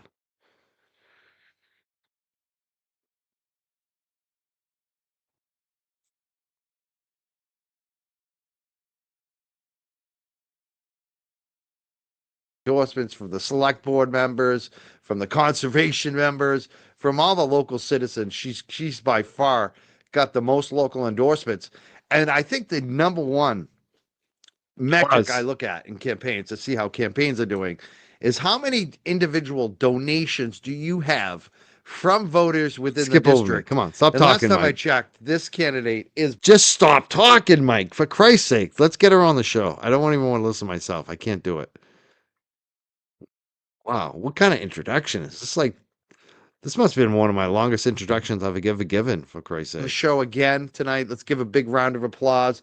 Put up your ones in the chat for Juna Perkins. Welcome back to the show, Juna. How you doing tonight? Great, Mike. Thanks so much for having me. All right, so what I'm going to do is I'm going to step out and listen to this, and hopefully, Juna tells her story. Because I think this is the one where she tells the story. If it's not, it's the one before this. But you guys talked me into it. Let's bring this back. And this will kind of prep people for Juna Perkins coming back on the show soon, too. And like I said, we're going to have much more upcoming on the channel. Like I said, didn't I tell you last week or a week or two ago that we're going to have some great guests upcoming? Look what happened this week. Expect more. Expect more. And the new credits are very cool, very impressive. Oh, you like the video? Yeah, the video. I got to thank SK27 Music for putting that together for us. I always chuckle when we play that. It's I wouldn't have made it that way, but I like that he did. It's fun. I don't play the drums, but I always wanted to, and he's got me playing the drums. It's pretty funny. So I enjoy that. Yes, and so how are you doing? Because did you like anything I said on the intro? Do you think it's all correct, or anything I should be correcting on? No, sorry, that was just my stupid phone. Go ahead. Oh yeah. Oh, go ahead. We all have stupid phones. I was just, just wondering, like, on this race, it seems like it is a close race. We don't have any polling. Have you seen any polling? Is there any polling out? No, not that I know of. No. Not that you know of. Okay. Well, go ahead. I was just going to say, we just finished caucus season. So of the 28 towns in the county, I think were 26 caucuses. So that was actually when we met each other. We all met each other for the first time, really. So you met all the candidates in these caucuses? Yes. How many are there now? Because it's probably like, what, 6, 7, 8? I don't know. There are 7. 7. Mm-hmm. Wow. Mm-hmm. So there's 7 campaigns. Some of them seem stronger than others. I mean, some of them I haven't seen them doing anything, really. It's no longer early. I don't think they have an excuse. Would you say that there is kind of a top tier right now on candidates? Because I feel like that. Well, of course, I'm going to say that I'm the front runner, but I think that the race is really going to boil down to probably me and Greg Conner, and that is because Michael Morrissey is still behind the scenes working the puppet strings. They are, I see Greg Conner with Mike Morrissey at fundraising events where Morrissey is introducing him around to people. I've heard that he is making phone calls to elected officials to try to get them to support Greg Conner. So yeah, I think in the end, the Morrissey machine is alive and well and just working through Greg Conner. Yeah, Connor is the guy that Michael Morrissey is behind. He works in the office now. And there's also the other guy I mentioned, Adam Deich, who a lot of the free Karen Reed people think Adam automatically has it in the bag. I've kind of like thrown water on that and said, no, I don't think so. And they get mad when I say that, but I think it's truthful. I think he's 3rd or 4th place right now, honestly. And you just said basically the same thing. You think Greg Conner is actually the one that you have to worry about more than Adam Deich. Right. Correct? Yes. I mean, I think because, Adam Deich has the most money, but money isn't everything. And, you can ask Kraft that, but, between the mayoral race in Boston, that's what we saw. Yeah. Josh Kraft, he dropped out. He had the most money, but he dropped out. Right. By far. So we know that money is not always the fundamental thing. And, from what I've seen, my message is really resonating everywhere. I get applause at caucuses. There are certain towns I walk into and I sort of feel like a celebrity, which is very nice. But no, I think people really want reform and they really want somebody who has the kind of professional experience I do and also the guts and I clearly am somebody who I see a problem and I go out and I do something about it. I don't just talk about it. I don't just wait around. I was in this from the beginning. 18 months ago, actually before I was even a candidate, I was already criticizing Michael Morrissey because I know how to do this work, and it was clear that it was not happening. And I didn't care that I didn't have the Morrissey machine or that the incumbent was still running. I was willing to do it and to challenge him because that was the right thing to do. So yeah, I mean, I think it's a little interesting now that suddenly the field is open and everybody and their mother thinks that it's their turn. But the truth is, this is a real job. This is not like running for senior class president. This is a real job with real people's lives at stake, and the person who takes the job has to be ready for all of it. And yeah, you were talking about the ethics complaint that I filed against Adam Deitch, and the truth is, anyone who has ever worked in Massachusetts government, I mean, not even government, as a Massachusetts public employee, knows that you cannot use your email address, your government email address, for any kind of political business. You get in big trouble for that. It doesn't matter that you're so you would never impose that on a government employee, sending them an email at their government email address. So the fact that he either did that on purpose or didn't know that, it really is a testament to the fact that he does not have state court experience. And he was just admitted to the Massachusetts bar in December of 25. So he has never handled a case in Massachusetts state court. And that is literally what this job is. The U.S. Attorney's Office, very different job from a district attorney's office. There's way more resources. There's way more resources. You don't even get to try cases by yourself. There's, so many different things. Plus, I mean, the other thing I think with him is he just moved to Norfolk County in November so that he could run. So he has no roots in Norfolk County. Yeah, I could go on, but I feel like I need to give you Talk about the fact that when you filed that ethics complaint against him, which I think was spot on. Like, I don't think it's the biggest infraction in the world, but it shows it definitely is problematic. And if he didn't know, he should just say, I didn't know. I'm sorry. I'll make sure we don't do that again. I'll look into it, like why that happened or whatever. But instead, the press person, whoever running his campaign over there, they called your campaign desperate, which I thought was ridiculous and silly, right? Because you are like the leader. Like, it'd be one thing if you were in seventh place, but you started first. You have the most donations from the district. You have the most endorsements. You have done the most campaigning in the district by far. So to me, you're the front runner, and he's calling you desperate, which especially calling a woman desperate, a man, his campaign calling a woman desperate. I thought that was a bad look for him. What was your response to that? And have you seen Adam Deitch since then? Has there been any communication between you since then? So no, there has been no communication about that. We're cordial to each other when we see each other. He's a nice enough kid.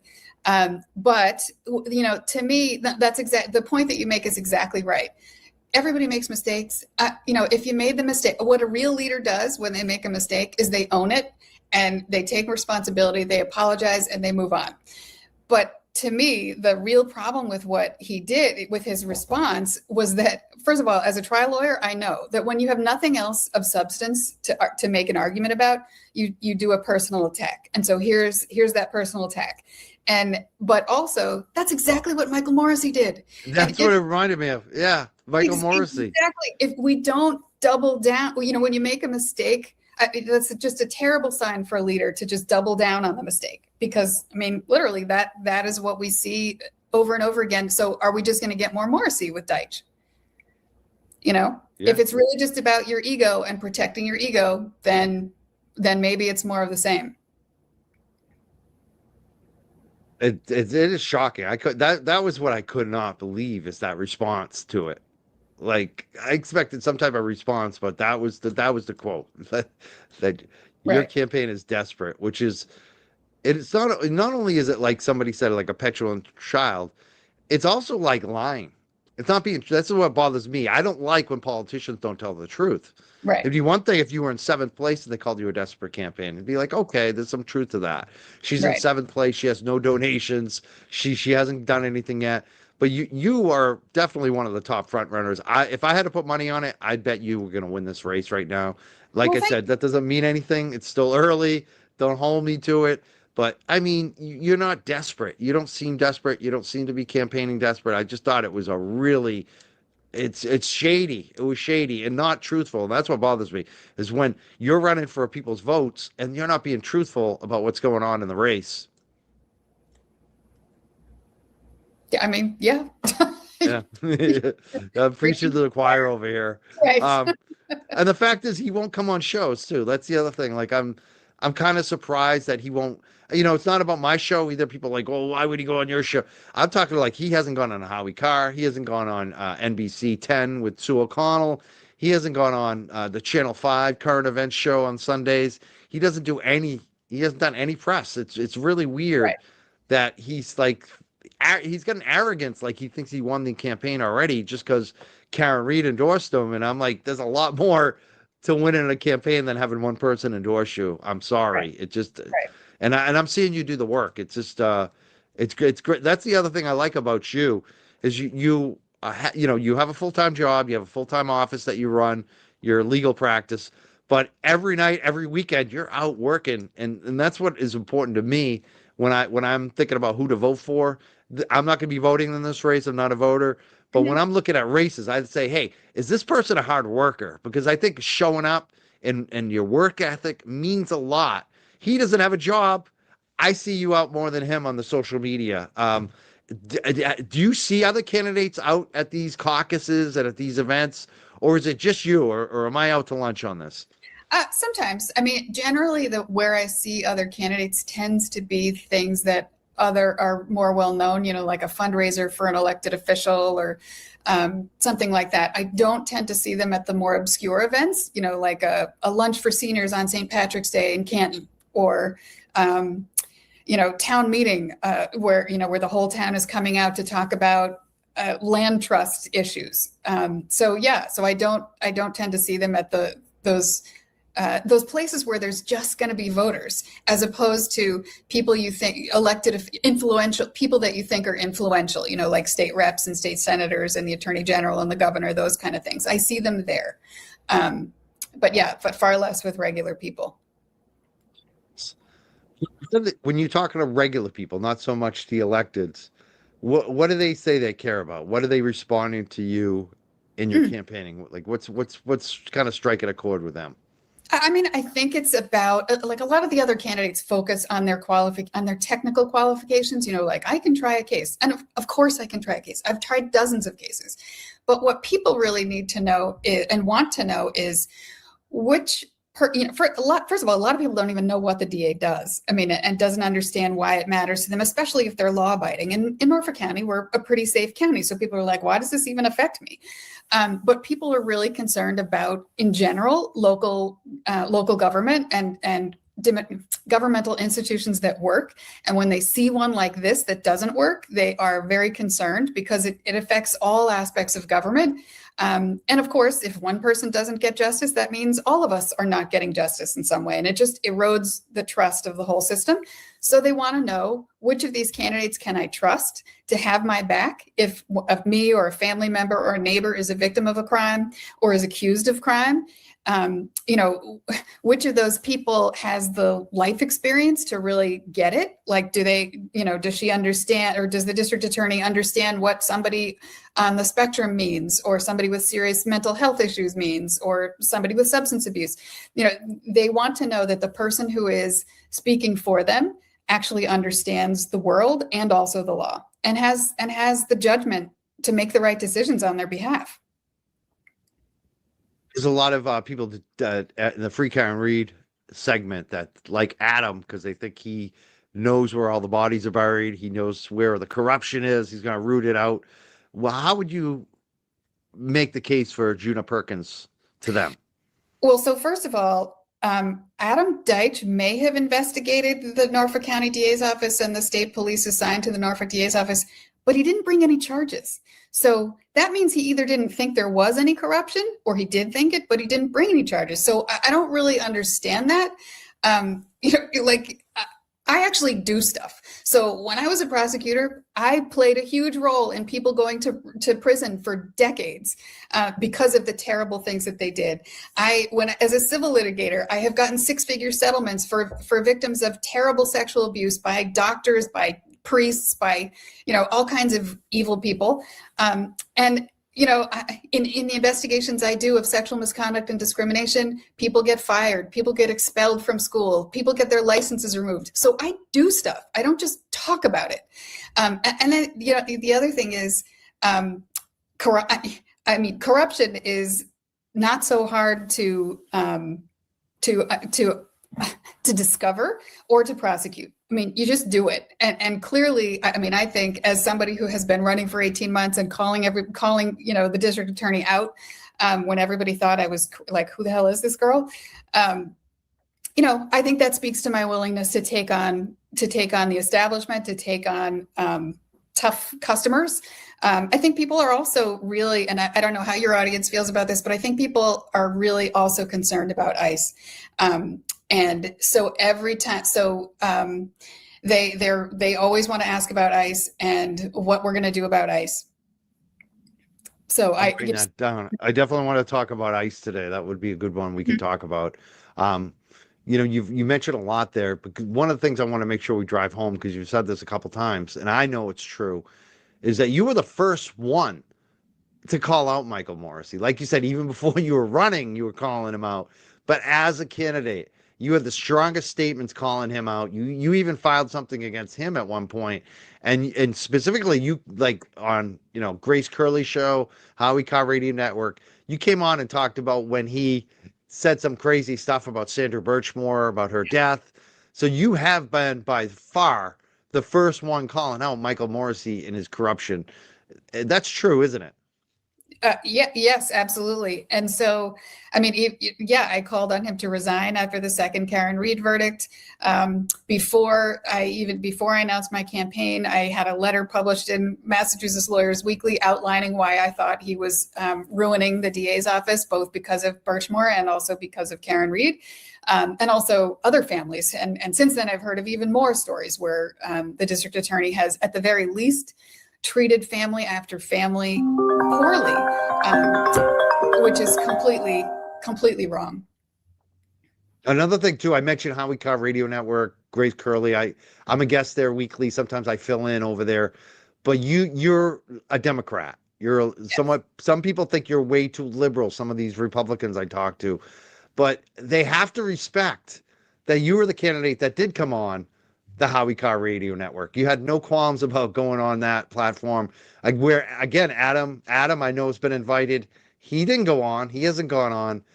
Do you want to say something about that? Because I feel like you'll talk to anybody, anywhere, versus where other people are kind of just in their silos and they'll just talk to the people within their own party. Yeah. So one thing I think is really fascinating, because this is the second or third time I've heard this supposed criticism that I'm super progressive. I have no idea what they're talking about. Name me one thing that I'm too progressive about. It's just, it is bizarre. I'm a law and order person. That's what a prosecutor does. I like to hold people accountable for their crimes. I don't know why is that considered progressive? I know to me, you look middle of the road, like me. It's funny because I'm laughing. I started smiling when you said that, because they say the same thing to me. And I'm like, I'm just not far right. Like, that's it. Like, I'm more in the middle. I like Law and Order too. I think sometimes Law and Order gets it wrong, but when it's like, there's a middle ground. I think people have lost the middle ground in this country. So here's one thing that I think that people associate with progressive prosecutors is this idea of having a list of crimes that they won't prosecute.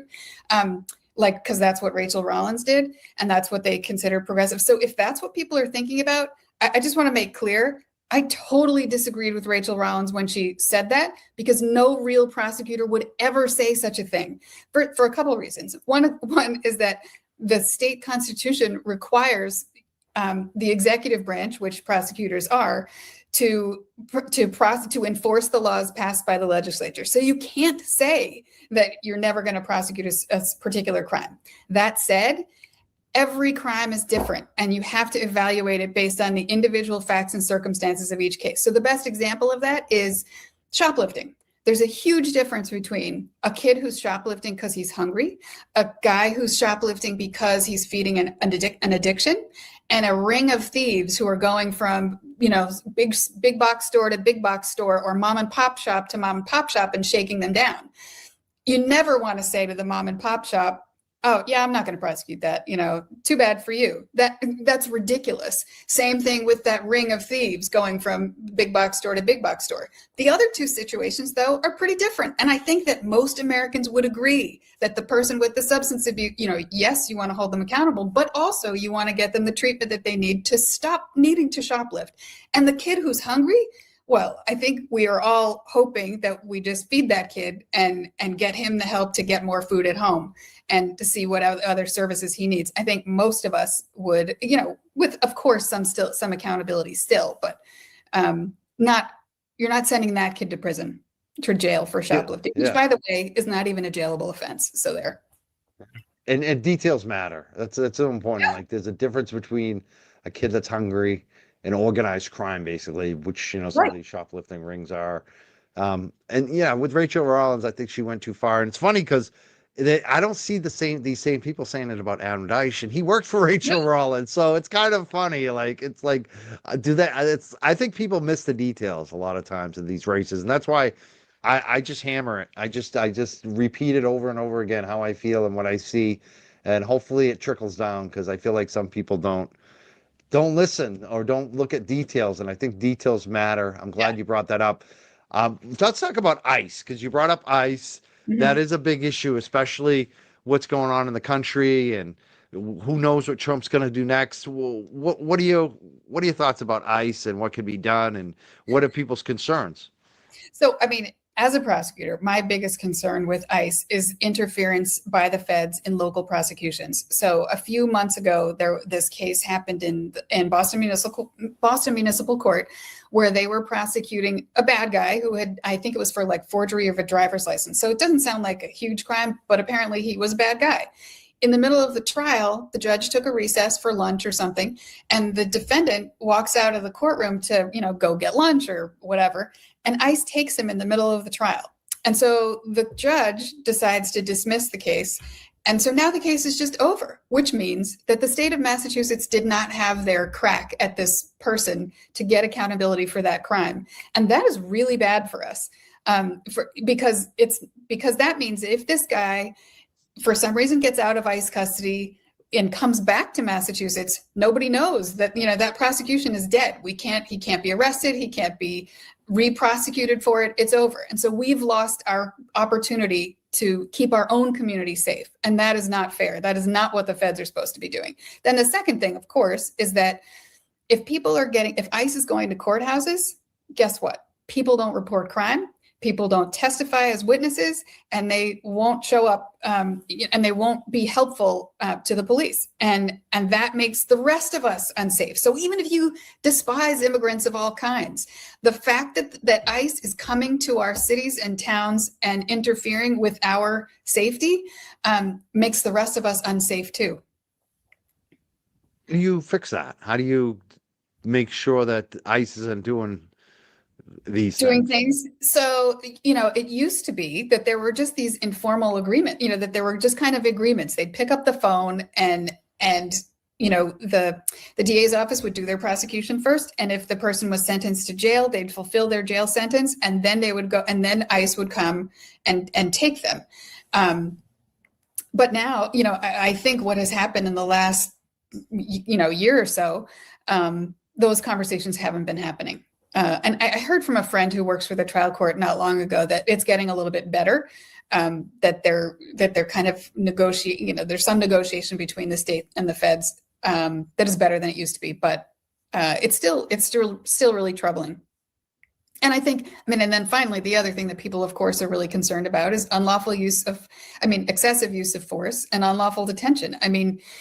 you can't just go grabbing people off the street while wearing a mask, because if they can do it to you, or if they can do it to that guy, they can do it to you.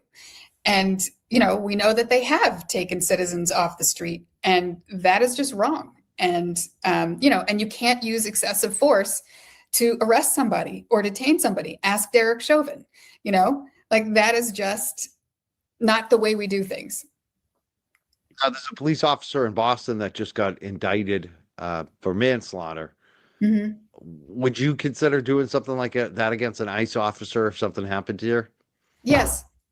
Yeah. I'm the only candidate who has pledged to prosecute ICE agents for excessive use of force or unlawful detention. And I just want to qualify this. Excessive use of force. I didn't say no force. I said excessive use of force and also unlawful detention. So if they actually have lawful reason and, documentation that they are allowed to take this person, that's one thing.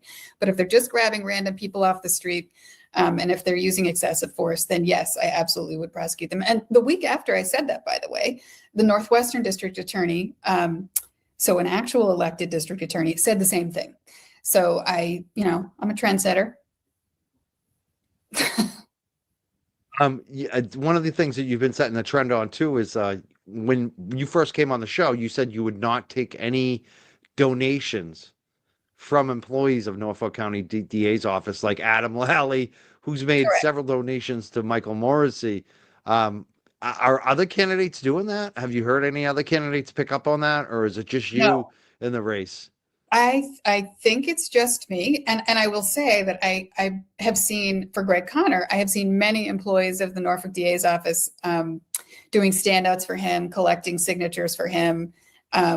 So yeah, I think that his donations aren't all, I don't see, there's not specific donations listed for him yet in his OCPF account, but I suspect there will be a fair number of donations. Are you going to use those as a campaign? Because I think that would be helpful if you said 15 people that work in the office gave him a donation. I pledge not to take any donations. Are you going to use that as a campaign platform against him?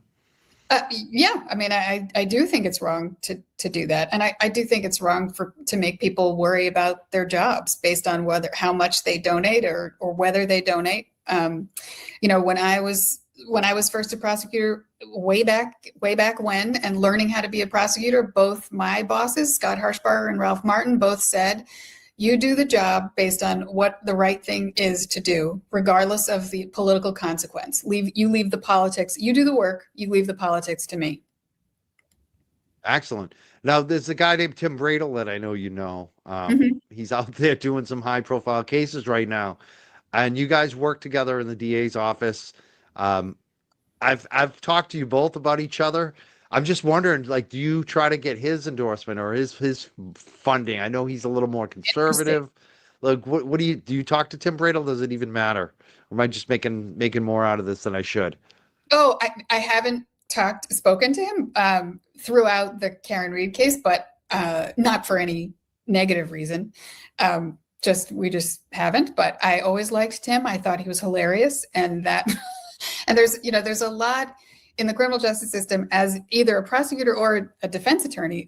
There's a lot of camaraderie that builds up because you all watch crazy things happen. You all have mutual likes and dislikes of certain court personnel. And so, yeah, there's a real bonding that can happen. But of course, and Tim was very entertaining as a colleague. Well, that's why you like to be entertaining. He is funny. He is a funny guy. He's very funny. He's nice. Yes. We had a good crew. And meanwhile, Kevin Hayden who was the DA in Suffolk County that we were just talking about, was in that little crew too. What about him? Is he endorsing anyone in Norfolk County? Have you talked to him at all? I think he's probably staying out of it. I don't know for sure. Now, this guy Connor that you talked about, Greg Connor, who's DA Michael Morrissey's pick. What would you say to people? You've said a couple things about him tonight, but I think you're right. I think I think it's between you and him in the end, in this race. Why should people take a second look at you over him? If they're leaning towards him, why should they pick you over him and pick yourself over him? So I would say the main reason is that he has been Michael Morrissey's chief trial counsel for the last 5-7 years. And as he says himself on his stump speeches, he says, I was in charge of making the blueprint for every single prosecution in that office. And so, that means he was the number 3 guy in the office. I mean, a lot of DA's offices have, they have the district attorney, then they have a first assistant who's like the number 2 person. And then there's the chief trial counsel who's the number 3 person. And they're kind of right on the substance of the cases. Like, how are we prosecuting this case? What charges are we bringing? Should we keep going on this case? That means he had huge influence during the very eras that we're talking about, the Karen Reed case and the Sandra Birchmore case. He tries to separate himself during his he tries to say, he has said, I was frustrated with those decisions too, and I'm going to make changes in the office. And and then I'm like, really? So why didn't you make the changes at the time? If you were so upset about it, why didn't you quit? And go to a different office? Or why didn't you say you were going to run against him before? So I don't buy any of it. And I think it's really hypocritical. I mean, especially the obvious relationship with Morrissey. So I think that's one. Then the second piece is the only thing he has ever done for a job is be a DA. And the one thing I have to say, like, I loved being a prosecutor, and I carry that identity with me even into private practice. But I will say that being in private practice also gave me a tremendous amount of perspective that I didn't have before. Because even though, I've basically been working in the same field, but just trying to find resolutions in other ways, like whether it's through civil litigation or through internal investigations, I learned that there's many different ways to do things. And also having been in a teaching role. So I've done trainings for police and for prosecutors and for staff of school staff and K-12 students. And it just gives you a breadth of experience that I think is really important to bring into a role like this. And he's never had it. So he knows technically how to do the job, but I don't think he knows how to lead. And being the leader is what you really need. Somebody who is going to fight for all of us, who can call out a justice when she sees it, and do everything, and work as hard as you see me working on the campaign. That's how I'm going to be in the office, and to do everything I can to get justice for everybody. And I don't even care. I think I said this in one of the last shows.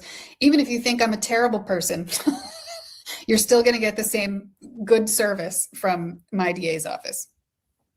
That, and I don't think anyone thinks you're a terrible person. If they do, there's something wrong with them. Thanks. Let's in the DA's office. You've kind of said a lot about what you want to do there, but why do you want to run for this? And like, what kind of changes do you want to see? Like, what day one, year one? Mm-hmm. What will change in that DA's office if it's DA Perkins? Mm-hmm. Well, I mean, I think we start with an audit. We're going to review top to bottom everything that's been going on in that office for the last 5 years. It's going to mean looking at policies and protocols and looking it up, at least spot checking closed cases, asking everybody to re-interview for their jobs, looking at training guidelines, everything. And I also, to the extent that I can, I do want to look into what happened in why Karen Reed went the way it did, why Sandra Birchmore went the way it did. And to the extent possible, I would like to be able to tell the community exactly what happened, sort of like a Truth and Reconciliation Commission. I don't know how much I could reveal, but my gut wants to be able to share that kind of information with the community, because I think we need it to be able to move on. So that's the beginning. I also think that the office needs to be much more victim-centric, much more user-friendly. If you look at the website right now, it looks like you're walking into 1981. I think there's so many better ways we can connect directly with victims and witnesses to provide them simple things like, when is my court date? And, like better communication, stronger advocacy for them, greater adherence to their rights. So like I just heard about a case a few weeks ago that happened that really shocked me, where a high school girl was videotaped by her boyfriend doing a particular sexual act without her consent. The video was without her consent. So the family goes to the police, and she has an interview with the professional child forensic interviewer. They come out of the interview, and the DA assigned to the case turns to the mom and says, "Don't you think this boy has been punished enough?" And, that is, it's like a shocking thing to say. And he admitted it. It's not like this was a disputed thing. He had done it. And so, yeah. Anyway, the answer to that is no, that is not enough. So I think focusing a lot more on helping victims, making them feel empowered. And I mean all kinds of victims, not just in sexual exploitation case. I mean every case is there.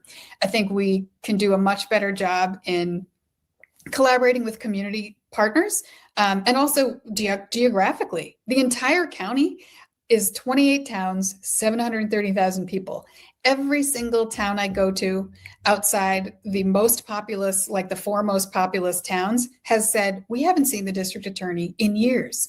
In fact, one of the other candidates, Craig McClellan, who's from Cohasset, said that even when Anna Walsh was murdered in this tiny town, in this disgustingly horrible way, the district attorney didn't even come to Cohasset. Can you imagine living in a town where this happened to you, and like your kids know their kids, and you knew them as neighbors, and you realize, oh my God, this happened right next to me, didn't come, so yeah. So I think much more visibility of the district attorney. And in terms of collaboration, I think one thing I've learned from the education world is that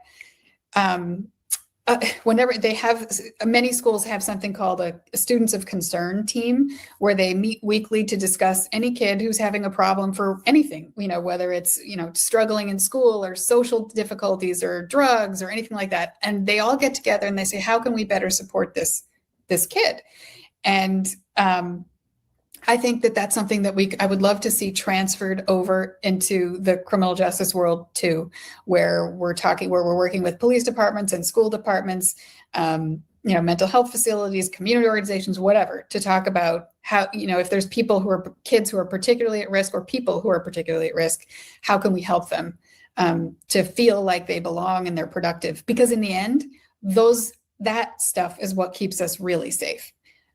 So there's, for the DA, it's both prevention. Those are the future problems. Yeah, prevention. Because when you take care of the youth in the future, you take care of all of our future. I mean, that's it. Like and there's so many times when those kids are like, I even look at myself, like 17, 18, 19. Those were like my worst years, honestly, high risk years. And thank God I had some of the adults I had around me. I'm a coach specifically, parents, but like, a lot of these kids don't have that. They don't have anybody. So it's like, how do you make sure these kids don't fall through the cracks? That to me would save so much time. It'd save everything. It'd save, less crime in the future, better lives for everybody, better for the community. How do you do that? How do you make sure that these kids aren't falling through the cracks? So there's another program that I would really love to see in Norfolk County called, it's this organization called ROCA, and I think they're already working out in Springfield, but basically it's a youthful offenders program where it's targeted to 18 to 24-year-olds, and because 18 to 24-year-olds commit the most crime. But it's a very rigorous, so it offers them diversion, basically a non-conviction outcome for their crime, but they have to do really hard stuff to get this. It's like they have to keep a job, they have to get housing, they have to be productive, they can't get in trouble, they can't do drug, all these things, and they have really rigorous monitoring. And so, those programs have been shown to be really effective, and I think those are great. We focus on the kids who are most likely to get in trouble. I mean, there's another case. We might have talked about this in one of the last shows, but in Georgia a couple of years ago, there was a school shooting, and it was a 12-year-old or 13-year-old kid or something. And the year before the shooting, he had threatened to shoot up the school, and the police had talked to him and had said to him, "So was that true? Were you really going to shoot up the school?" And he said no. And the police officer said, "Okay, you better be telling me the truth," and then sent him on his way. And so like, okay, that to me was an inflection point where no, you say, okay, I'm going to call the school. I'm going to call the parent. We're all going to have like a meeting and we're all going to figure out how do we get this kid into social groups, into clubs, so that he feels or therapy, anything he needs to not become a school shooter. I'm going to throw this question up. I know you've answered it before on this show, but it came up, and I think people want to know an answer on this one. Would you revamp the DA's office, mass state police personnel? Yes. So anybody who, I think that there have been a lot of changes since Colonel Noble came into office, which I think, or not office, whatever it's called, got the command of the state police. But anybody who was still there, who had been working under Sergeant Buchanan, definitely I would ask to be reassigned. Awesome. Yeah, you were the first one to say that. And then as soon as you said it, Morrissey or Noble, I don't know which one it was, but basically that's when the shakeup started happening after you said it. See, I felt like you led on that.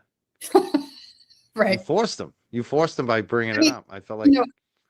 I guess another thing I should add about my experience is that the work that I've done in the education world, a lot of the investigations I've done involve high-level executives. And so I'm talking to, sometimes it's involved like the president of a college or, a dean of the faculty or something who's had a complaint against them.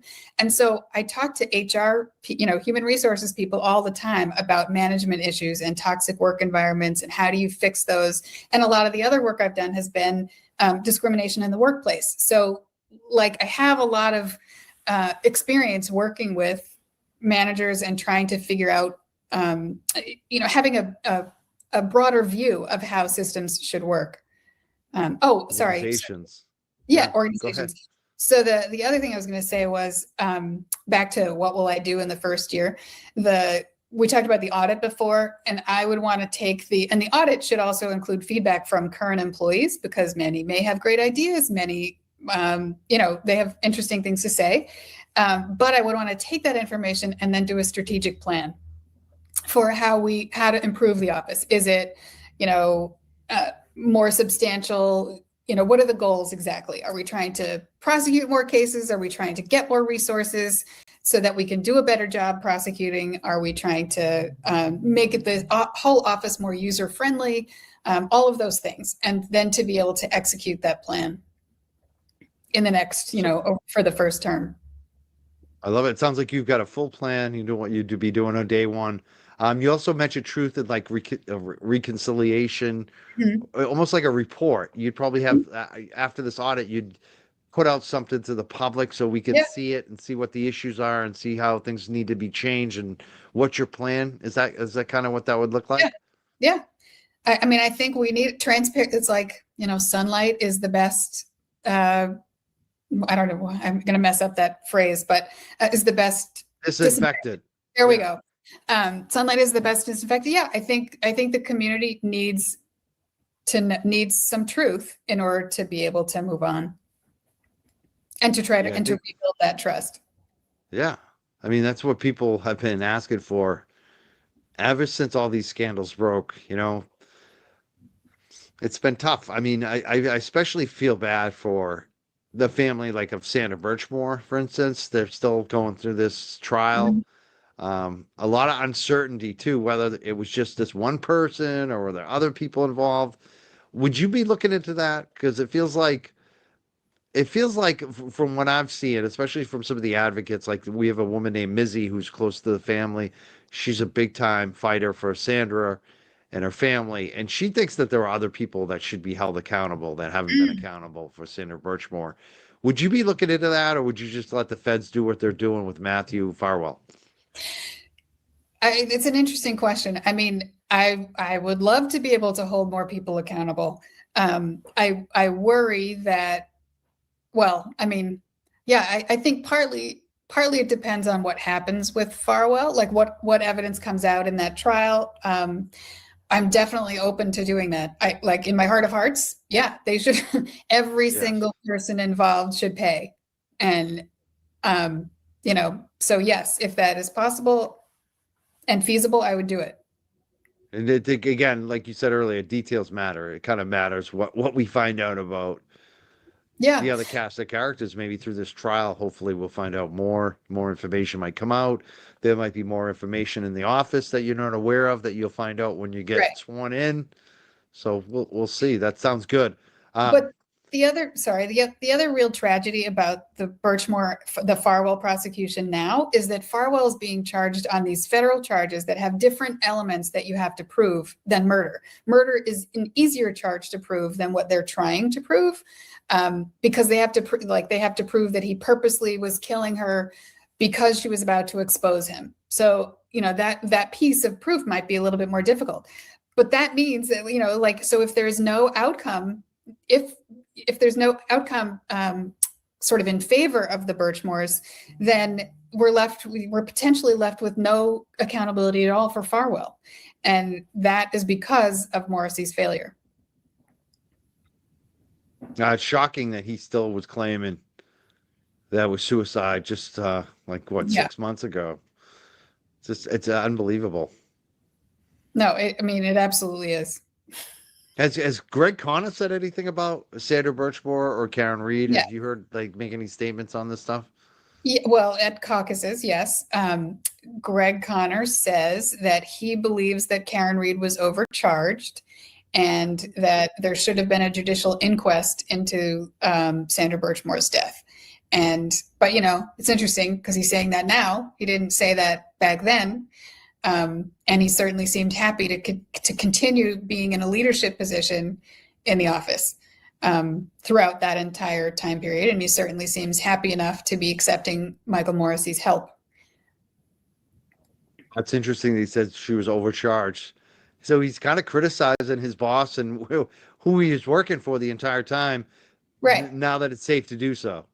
Right. Except to me, it's like, I don't know. It's like double dealing, like talking out of both sides of your mouth.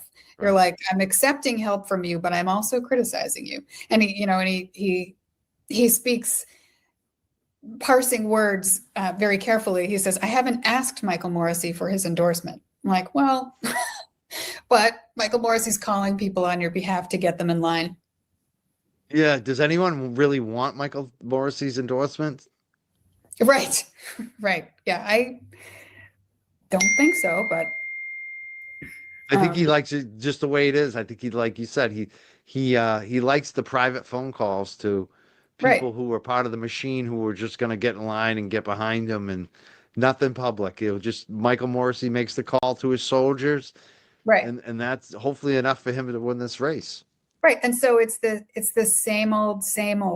So if the people of Norfolk County don't want the same old, don't let that happen. I mean, a lot of us are worried that because, like you said, there's 7 candidates in the race, and it's basically 6 against Connor. I mean, it's basically 6 of you who are campaigning against Morrissey and Connor. Mm-hmm. Could he split the vote and win with just the minority with the machine? Is that something to be concerned about? And what would you say to voters to kind of remind them of what's at stake and how to make the choice? Because I think that's what a lot of people are caught up on, and mm-hmm. is who do they vote for that has the best chance of winning that isn't backed by Michael Morrissey? Mm-hmm.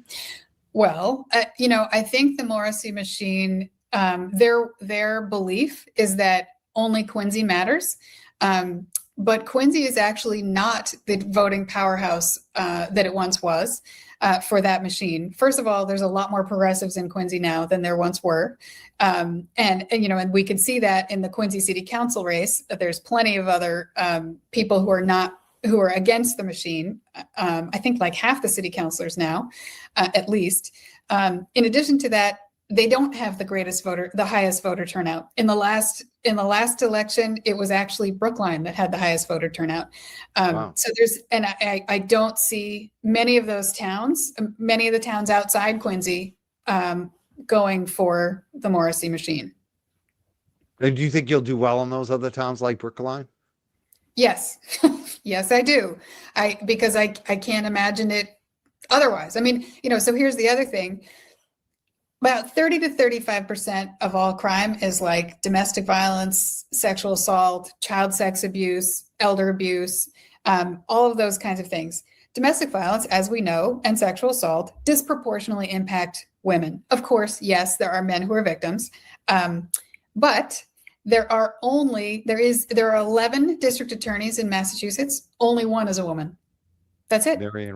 And yet, so in a way, if you sort of look at it big picture like that, like, wait a minute, why is there no representation of women when women are often, and you know, even though I think that men are more often the victims of crime in general, but the crimes that happen to women tend to have the most long-lasting harm and often can be, you know, physically patterns, not just like a one-time bar fight. It's ongoing. It's right. ongoing. It lasts for years, and it kind of gets discounted the most too by the system. Like like you said, that example of the teenager with the revenge thing going on, revenge porn or whatever, and they said, "Do you really want to punish this young man anymore?" Like that happens a lot, even with grown men. Like it gets excused. It's like discounted. It doesn't. So you must hear a lot from women out there. There is another woman running, but there's like 5 men and 2 women running. I have a feeling that you're the most recognizable in this race. What do the women say, like when you're making that pitch to them? Because I have a feeling they might be very receptive to that. Yeah, no, they absolutely. I mean, so first of all, wherever I go, the reception is positive. But I definitely see an extra special something in women's eyes, and I think the county is changing too. So half those new Quincy City Council members are all women, and they were before all men. Canton has had a similar change where, you know, I think we've talked about Sue Harrington before, and Trish Boyden, and now it looks like Julie Beckham is probably going to get on the select board as well. Braintree had a similar situation. They now have a woman mayor. Half the city council is women, or town council is women. So I think that, yeah, women are becoming much more activated and motivated around the county. Yeah. And I think the DA office needs it even more. I do, because of what you said. Like there's so many, the percentage of domestic violence issues, sexual assaults, like these affect women more than anything else. And when you have just a male institution from the police to the DA on down, I feel like it screams that we need women in leadership positions there to have a voice. And there's a couple other things to that too, which is that domestic violence and sexual assault cases are notoriously difficult to prove. And that's because people are afraid. They're afraid to report. They're afraid to testify. There's many other reasons, you know, they're embarrassed, they're ashamed. So getting people to actually be willing to participate and testify to get accountability is a really hard thing to do. And you know, but that has been my focus. So it's sort of like, if you can prosecute a domestic violence case, you can prosecute anything. I mean, really. And that is what my focus was. And even though, yes, I have prosecuted all sorts of other different cases. But the other thing I was going to say about domestic violence cases, now I lost my train of thought. About having women in these positions is that, you know, we have had in Norfolk County like 9 domestic violence homicides in the last 5 years. And some of the most horrific cases in our county have been domestic violence homicides, whether it's Anna Walsh or Sandra Birchmore. And they're so shocking that it's clear, like you need to have somebody in this position who understands the dynamics in those cases, and has the judgment and the wherewithal to manage them. That's one of the reasons why we have you here tonight, back on the show. You're the leader on this by clearly. I mean, we had one question here from somebody who wanted to know who is the other woman running. Do you know who she is, what her background is? I do, because up until January 9th, she was a big supporter of mine. She was very excited. Yes, don't know why. That's up to her to explain. But also, I happen to be reading the Globe Spotlight story from December of 2025 about confidential informants. Did you read that one? No, but I heard from one of the cops actually. One of the Uh, ex-cops said some stuff. One of my friends, you know Larry, you met Larry, didn't you meet Larry? oh, yeah. Larry hit me up about her. He said that when he was a state trooper, some shit went down. Yeah, so in the Globe Spotlight story, she's specifically named as somebody who had was criticized by a judge, called out by name for being unethical about a search warrant that she approved that was based on fake information provided by the police officer.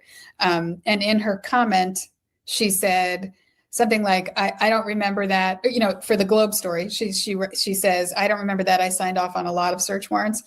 If anybody, you know, if a judge called you unethical and put it in his opinion, dismissing the case, which is apparently what he did according to the article, you don't forget that. That is not something you forget. So I don't know what that's about, but I read it in the Globe like everybody else.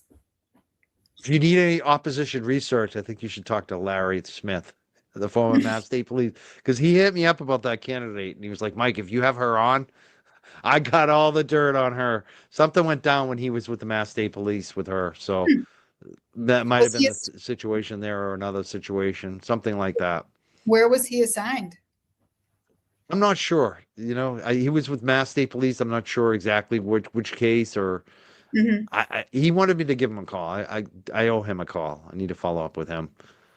But something went down. Endorsements. You have a lot of endorsements right now. Yeah. Who are some of the people endorsing you? The locals in the cities and towns. Who's endorsing you? So the locals in the cities and towns are, let me see, some of them. So select board members, including Sue Harrington, Trish Boyden, and then in Milton we have Ben Zoll and Megan Haggerty and Winston Daly. Then in Dedham, we have, which is my hometown, of course, we have Michelle Riley and Aaron Bowles and Stephen Acosta, who's running for select board now. He was on school committee and running for select board. In Plainville, Jeff Johnson. In Medway, in Holbrook, Katie Goldrick. I'm gonna but I hope yeah. I didn't put you on the spot too much. No, if you get some names, I might get mad. Right. Go ahead. Oh yeah, do you have some? Have more? No, yeah, I'm sure. Because I saw the list. You have a huge list. There's a big list. I did kind of put you on the spot. That's go ahead. No, and in Brookline, Bernard Green. So you got quite a few, and also like even our former DA that you work for, Ralph Martin, I believe, endorsed you too, right? Yes, and also Scott Harshbarger. And if you look at my endorsements, there's also people like all the, industry professionals. So people like Andrea Cabral, who was the director of the Executive Office of Public Safety, and also the Suffolk County Sheriff. Jerry Leone, who was the Middlesex District Attorney. Janet Fine, who was the former executive director of the Mass Office for Victim Assistance. Stacy Malone, who was the executive director of the Victim Rights Law Center. The executive director of the Massachusetts Society for the Prevention of Cruelty to Children. So all of these really highly respected industry professionals. So these are not like political hacks. They're not, random people. They're people who know my work, and they actually know me for 30 years. And then there's people from just regular people from all around the county who I didn't know 18 months ago, and I just and I just earned their support by seeing them and being there for them and talking to them about who I am, showing them who I am over and over. Which is why I'm telling people to check your campaign out, because I've gotten to know you, and I think you are the right person for this position. I really do. I think one of the fine, before you give your final pitch tonight, how can people help if people want to support you? how can they help out with your campaign, whether it's donating or holding signs or finding out more? How can people help you in your campaign right now? So yeah, I mean, donations, of course, money helps. And really what the money does is it just helps get the word out. It goes to advertising, it goes to mailings. And yes, we still do print mailings because there's certain voters who really just want paper. So there's money. There's an ActBlue donation link on the website, which is junaperkins.com. We also have an Instagram page, a Facebook page. Follow the Facebook. So here's some free ways. Follow the Facebook page, follow the Instagram page, comment, on things, share things constantly. That is an easy kind of free way to help. Yes, volunteering. We're still in the middle of collecting signatures, and I think we're actually almost, I shouldn't say it. We're hoping to get it all done in the next couple of weeks. But there's going to be standouts and lawn signs and, all events and all the things, hosting house parties, introducing you to your neighbors, all that kind of stuff. And so you can direct message right on the Facebook page. That's probably the easiest. And you can also contact through the website, and also you can email info@junaperkins.com. JunaPerkins.com is the website. There's a Facebook. Definitely, I hope we've got all the social media pinned in the YouTube chat. So if you want to follow all those, please click on those and follow Juna, support what she's doing. We got to a funny question here. This is from my troll. This is my friendly troll, though. We've got like nasty trolls, and he's like I don't even know how to explain him, but he's kind of legendary. His name's Joe Biffle. I get upset when he doesn't show up and troll me, but so he's here tonight, and he wants to know, are you pro or anti-Biffle? There is no wrong answer on this. What do you think? Are you pro or anti-Biffle at this point? What's a Biffle? That's it. Joe, you got your answer. What's a Biffle? What is a Biffle, Joe? We still haven't figured that out, Mr. Biffle. I thought you were trying to be me. I don't know what happened. We gave him a wrench one night, and he like the first thing he did was like shut someone down. He like put him in timeout. He caused a lot of controversy, but he's been good ever since. Oh, nice. And Rose says everyone's pro Biffle, but that's not true. There are some people who are not pro Biffle. But yeah, it's great. What is the Biffle? That is a good answer. I love that. Mm-hmm. We don't know. We're trying to figure out. We've never seen him. He trolls us. We had a comment here from Rose again. She said, Juna is out there talking to the constituents. She'd get my vote if I lived in Massachusetts. You can still support. You can still follow. You can still like all the social media posts. You can also contribute. You can give a donation. Only in America, right? You have to be an American citizen. Is that how that works? I believe. Yes, right? Mm-hmm. Yeah. Anywhere in America, if you're an American citizen, you can make a donation as well if you want to support that way. Do you have any final thoughts, or maybe even your final pitch, or anything else you want to bring up that we haven't discussed tonight, especially issue based or policy based, or anything you're noticing on the campaign trail? So one thing on the campaign trail that I think is amazing is that I have learned that there are really a tremendous amount of talented and smart and caring people all over the county. And when you look at it, really has started to get me to think about how our local government works and how many people it takes to run one town, the smallest town. And most of those people who do the stuff for the town are, they're not getting paid. Or if they're getting paid, like the select board in Foxborough, I think I read they get like $100 a month or something like that. And they just had to, ridiculously low. The paper boy makes more. Yeah. Right. They had to hold FIFA back. They had to like hold the line for the crafts and all this for $100 a month. And then they get yelled at by people who are mad about traffic lights and trash and stuff. So I am so inspired by all of those people because it's so much positive, so many people who just want to do good in their communities. And to me, I think that that's what makes me feel like, oh, we're going to be okay. Like if all of these people are kind of doing the right thing and trying to just help each other and get along, then we're going to be just fine. That's a good perspective. The everyday true heroes, because they do exist. And these towns are strapped. Like, I don't care what town you're in.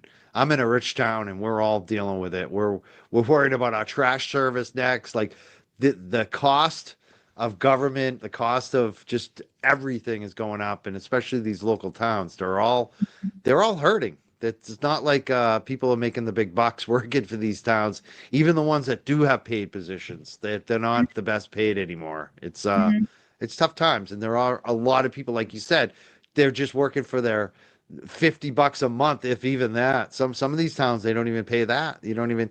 I don't think the Canton Select Board gets any stipend at all. So Yeah, these are just people like reading these giant, volumes of paper that they have to read before every meeting and trying to figure out the right thing to do. It is not an easy job. So anybody sitting on the outside commenting, if you think it's so bad, go and run for office. Go and volunteer for something. Go and try to make it better yourself. yeah, I would even say before running for office, just go volunteer. There's so Yeah. many. Like the towns, a lot of these towns have these boards that are volunteer, town conservation. Anyone can join them. They're looking for people to help Right. out. So Or that's even always a good place to start. organizing an event or coaching Little League or, all those things. They really Trash pickup. That's another one. Like just going to clean up the local little league field, because a lot of these fields are, there's a lot of litter out there. There's things like that you could be doing, cleaning up the ponds. There's a lot Right. of things you could be doing to help out. Right. I mean, and then the other thing I will say from both my personal experience and 30 years of working with tons of people who on the worst days of their lives is that I know that life is still hard. And a lot of people are just trying to make it through the day, and terrible things happen to them through no fault of their own that lead to, that just sort of cascade and make other terrible things happen. And, I think that the district attorney needs to have this balance between understanding who are the ones who are really evil, who really need the absolute worst punishment, and who are the ones who can be rehabilitated, and how do we best do that to make them never commit a crime again? Totally. Yeah, that's got to be the goal. Less recidivism, Right. Yeah, I hope you do well in this election. We're rooting for you. Anything we can do for you, just let us know. Any final, like, I think you've made the pitch pretty good tonight, but anything else that you want to say before we let you go? Well, I guess the only other thing I would say is that, the reason some people look at me and they see, what appear, white lady with education and, a lawyer and all that stuff. But the reason I do this and that I've worked with victims my entire professional career is because I know what it's like to feel powerless. So when I was a newborn baby, my mother had severe postpartum depression, died by suicide. 4 months later, my father was stabbed during a riot in New York City in the summer of 1968 and nearly died. And the police didn't even bother to look for his attacker. And then as a result of that, my childhood was incredibly unstable, and like family instability, addiction of the adults in my life, neglect, poverty, all the things. And so that's why, I became a lawyer to be the voice for others that I didn't have for myself. And so that was why, when Sandra Birchmore, when I saw what had happened to Sandra Birchmore, it was a bridge too far. I didn't know that about you. I didn't know any of that. That's, yeah, I think that's important that you bring, tell your story on that, because it's like, that's what a lot of us see. We see someone who's educated, we're like you said, a white educated woman. She's probably had it easy. She probably doesn't understand, but you definitely do. I mean, that kind of background right from day one, you understand the struggle. Like you're like what Tupac said, the rose that came out of the concrete. Like we should be in awe of that. How did you make it? How did you get through all of that and do so well? You've got a kid in the Ivy League college right now too, as well. Like, how did you do that? I had free lunch and food stamps and a Pell, and then so teachers, TV, like sitcom moms. And It's familiar. so I did high school in 3 years, and then I got a Pell Grant and a huge amount of financial aid and Social Security survivors benefits and all those things. That's how I got to go to Smith. I wouldn't have been able to pay for it otherwise. And then I went to law school, and I borrowed every penny of law school tuition, and I was still paying for it until Biden forgave the final few $1,000s. So yeah, I couldn't do otherwise, I think. It's amazing. You're an overachiever. I mean, it's unbelievable that you got to Smith College from that. That's I'm just yeah. There you go. When people say she's not tough, I've been around her. She's got this quiet strength to her. She definitely does, and it's no wonder when you hear that story. Um, and the dig someone said it wasn't professional calling Daesh a kid. It's politics. This is politics. He called her desperate. I think desperate is worse when you call a woman desperate. Not him, but his campaign. His campaign spokesperson called her campaign desperate, where I think she's the front runner. She did call him a kid. He's a nice kid, a nice enough kid, I think she said. She is tough. Like, that's the thing. She is tough. She's a survivor. You cannot, whether you like Daesh or you like Connor or whoever else, you have to respect her. And that's the thing. I laugh when people say, we got to get her to quit. We got to get her to drop. You think this lady's going to drop out after all that, what she's been through? She's not dropping out, folks. And she thinks she's going to win. Not only does she think, she knows she's going to win.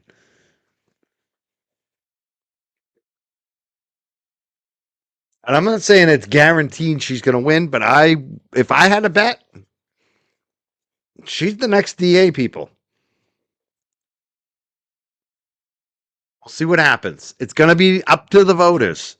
Democratic primary voters, September 1st. If you have a candidate you like, if you like Daesh, if you like Juna, go support them. You can donate. You can, no matter where you are in America, if you're an American citizen, you can donate to any campaign. You can also make phone calls. You can do standouts. You can carry signs. You can call your friends in the district. You can also support YouTube interviews like this, right? You share them around.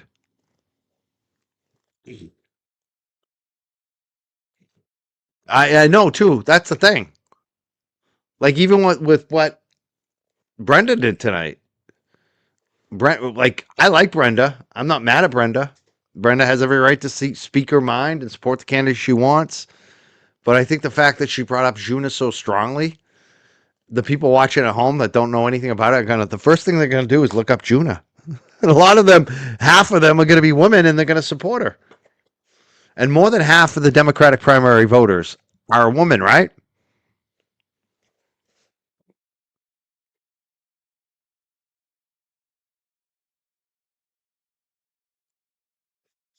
The more that you campaign against her, the more she's winning too. That's the other thing. The more you ask her to drop out, the stronger she is. That's reality. I'm being honest. I'm just telling you how it is, how I see it. My experience in this stuff, which is considerable.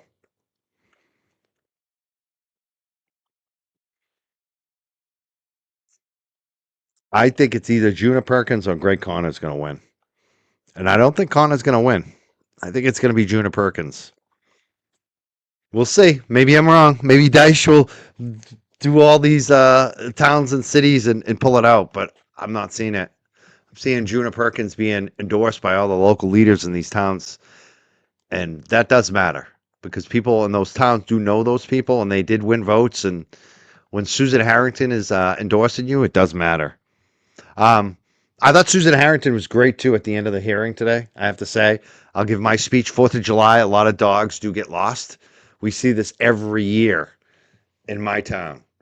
The fireworks. Make sure your dogs are secure. You can get thunder vests if they get too nervous. You don't want your dog to have a heart attack. It can happen. Maybe play some classical music. Thunder vests work. But also make sure they have a good harness and a good collar, a tight collar. You don't want your dog slipping. A lot of times dogs will get really frightened by that. A loud firework that they're not expecting, and they'll slip out of their harness, a collar, and they're gone, and you never find them again. Or they end up getting run over by a car. So please make sure your pets are safe and secure. Even like dogs that you think are good, always by your side, never leave you. Sometimes they'll just freak out, especially if you haven't been through this before. So just be really careful with your dogs and your animals with the fireworks, because sometimes it does freak them out and they'll take off. A dog that normally would not run from you and just stay by your side, sometimes they will just lose it. Cats too, I guess. So be careful. Let's not be looking for a bunch of dogs on July 5th. Run it back. You want me to run that back? I think I should run it back for people who weren't here. I'm gonna clip that too. That's why I love this. Why I want to replay it, because now I know where it is. Where she says that. I'm gonna clip up my stupid little part because I can't listen to myself. I hate listening to myself. I will. We'll play it one more time before we leave. Longest goodbye ever. Any final, like, this was perfect. Any final thoughts? She should lead with this. It's good. It was a final word on a show. But even better, I think, would be to open with this everywhere she goes. I think you've made the pitch pretty good tonight, but anything else that you want to say before we let you go? Well, I guess the only other thing I would say is that, the reason some people look at me and they see, what appear, white lady with education and, a lawyer and all that stuff. But the reason I do this and that I've worked with victims my entire professional career is because I know what it's like to feel powerless. So when I was a newborn baby, my mother had severe postpartum depression, died by suicide. 4 months later, my father was stabbed during a riot in New York City in the summer of 1968 and nearly died. And the police didn't even bother to look for his attacker. And then as a result of that, my childhood was incredibly unstable, and like family instability, addiction of the adults. So there, Colin. I mean, that's the thing. Who am I to say that it's not Juna, where she looks like the clear front runner and she's got a story like this and she's as strong as she really is. There's a thing about quiet strength too, where you don't have to thump your chest. She's got that. You can feel it when you're around her too.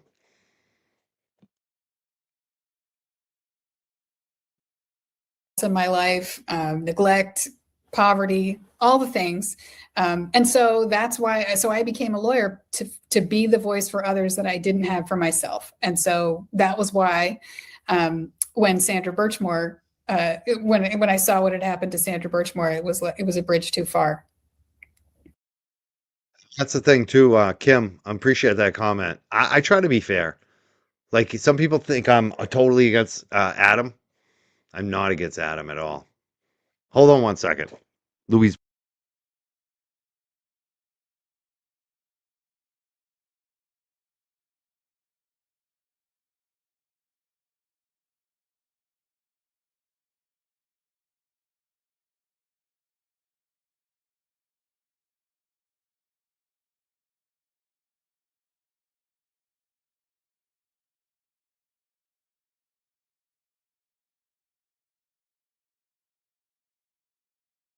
All right. Louise. Wow. But yeah, like, that's the thing for me. I would like to have any candidate. That's the thing. I don't have time to hit up every candidate in this campaign, but I'll just put it out there. Any candidate, any of the 7 of them who wants to come on the show, all they have to do is email me. Send me an email. My email is at the top of our Twitter account, top profile, mjcboston1@yahoo.com.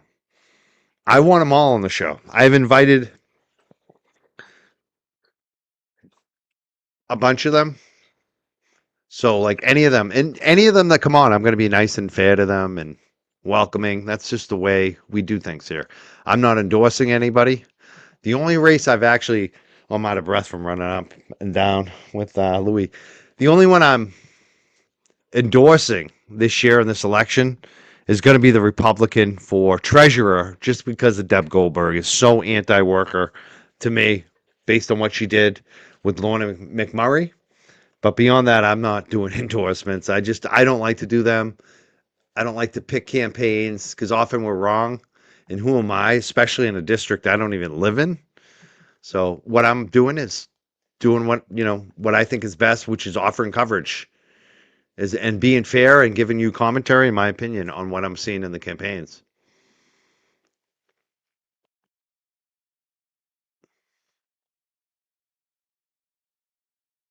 Yeah, that's it. That it's serious, Colin. And that's the only race I'm endorsing. Like I don't, if I had to endorse any other race, I'd probably pick Diana DeZoglio. I endorsed her last time against my friend Anthony Amari, the Republican. But I mean, I don't think I need to do that. But yeah, I'm endorsing the Republican, Elizabeth. She came on the show. She's phenomenal. She's got a great background. Oh my God, she knows all the policies and the issues. Even in my space, the one I was interested in, the cannabis workers issues with the treasurer. She is so good. And this treasurer that we have, I think, is terrible.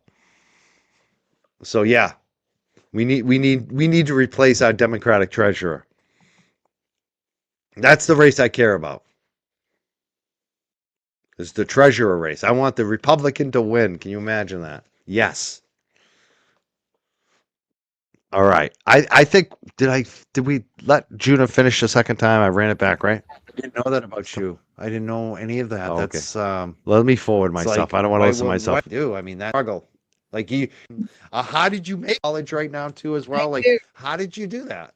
I had free lunch and food stamps and a Pell, and then, so teachers, TV, but, sitcom moms. And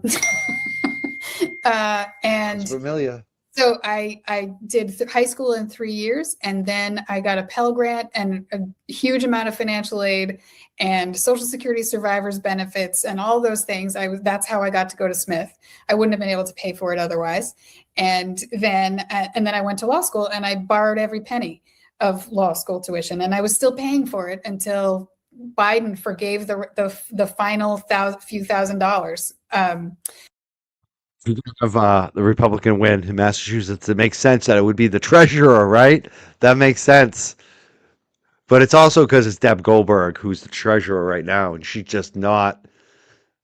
I have no confidence in her. That's why I'm endorsing the Republican. It's because of Deb Goldberg. A lot of us agree on that. A lot of Democrats, I think she's going to get some support from Democrats, believe it or not. So yeah, I couldn't do otherwise, I think. It's amazing. You're an overachiever. I mean, it's unbelievable that you got to Smith College from that. That's to tell that story. I didn't know. I didn't know that. That's. Oh, I can't listen to myself. I hate it. It's powerful. Thank you. Cringe. And friends. I mean, I had really good friends, and I lived in a small town. So that was also, I had some of the same friends from when I was in kindergarten through now. I mean, in fact, one of the first donations I got was for a friend from kindergarten, and I almost cried. It was so sweet. Oh, was it from Dedham? From Dedham? No, because I grew up in Woodstock, town. New York. Yeah. Where? Woodstock, New York. New Yorker. She's upstate New York. So there you go. That's Juna's story. I'm gonna cut that. I'm gonna make a little video out of it. I'm gonna cut myself out of it as much as possible. Just let her give her answer. I asked the question you would have asked. I think a lot of times my questions are good. I just don't like listening to my voice. I get too nervous. It's weird. Could tell I wasn't having a good night that night. Even though the questions are good, she's great. She's phenomenal. This was her best interview so far. So that's why I'm looking forward to having her again. Hopefully I don't get all spazzed out again.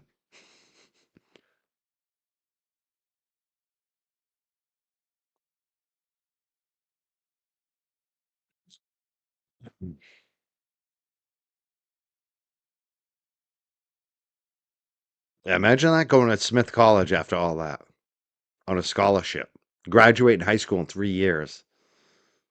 That's exactly who we need. That's why I'm like,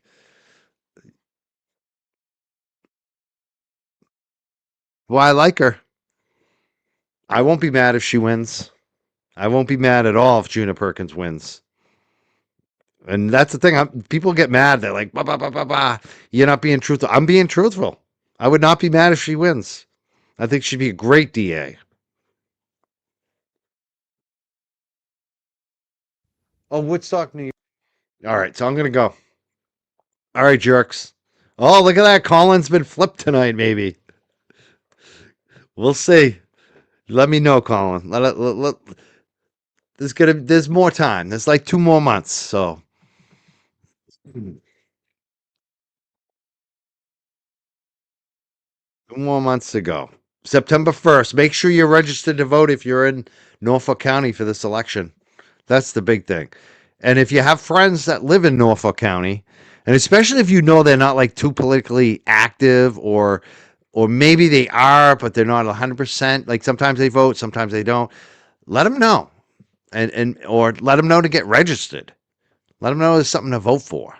That there's a choice, there's a campaign. Especially if they're new to the district. Sometimes people are new and they don't know. Let them know. Tell them who you think they should vote for. That's always a good angle. I know every year there's New Hampshire primaries for president. For years, I have friends that would call me. Be like, Mike, who should I vote for?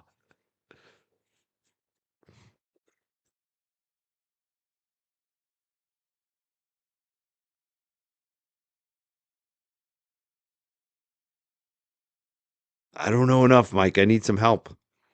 Who should I vote for? Sometimes people need help. They want to know. They want to know the difference between the campaigns. You know it. Maybe you talk to some of your friends in the district. Make sure they're going to vote. Make sure they have a plan. Make sure they're registered. That's the big thing. Are they registered? Are they unenrolled or a Democrat? You either have to be an unenrolled voter, which is very common. That's what most voters are. Or second most common is Democrat. But if they're a Republican, they can't vote in that primary.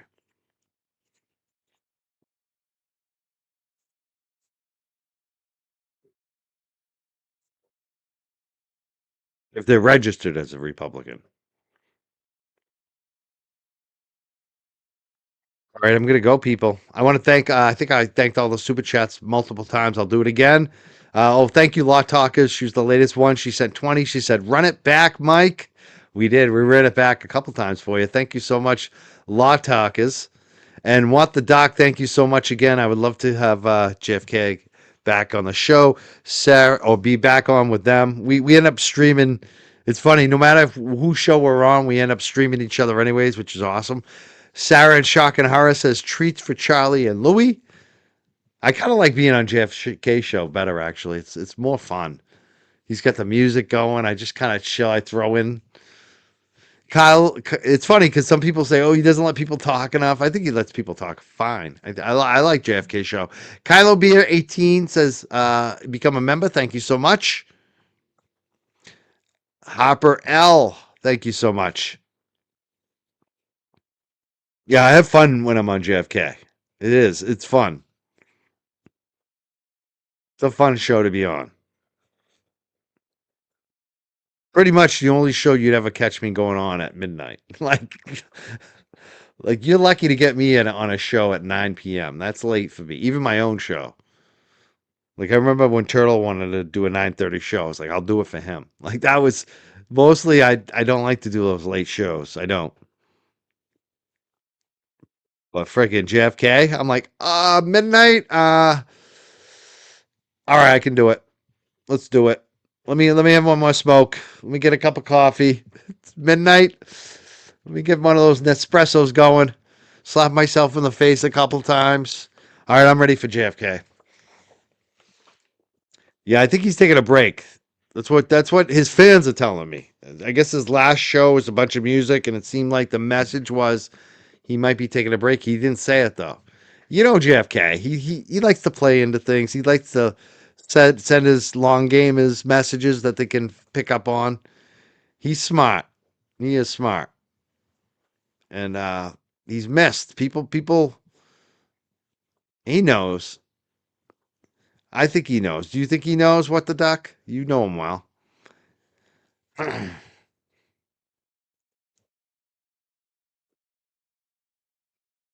Let's hope so. If he's not back, I'll be devastated actually. That would be truly. He'll be back. He's going to be on tonight at 11. Say, there you go. So I'm going to get off. I'm going to go smoke up and watch him JFK at 11, see what the hell he's up to. I've been missing the guy. Yeah. There we go. He'll be here at 11. 1 hour. I can get my smoke on for an hour. I don't have to go anywhere. I can take off the dogs. I got to take them out now, actually. Louis now on the floor over here. I brought his bed back into the other room. He came back down anyways. You want to see his dad? I'm his dad this week.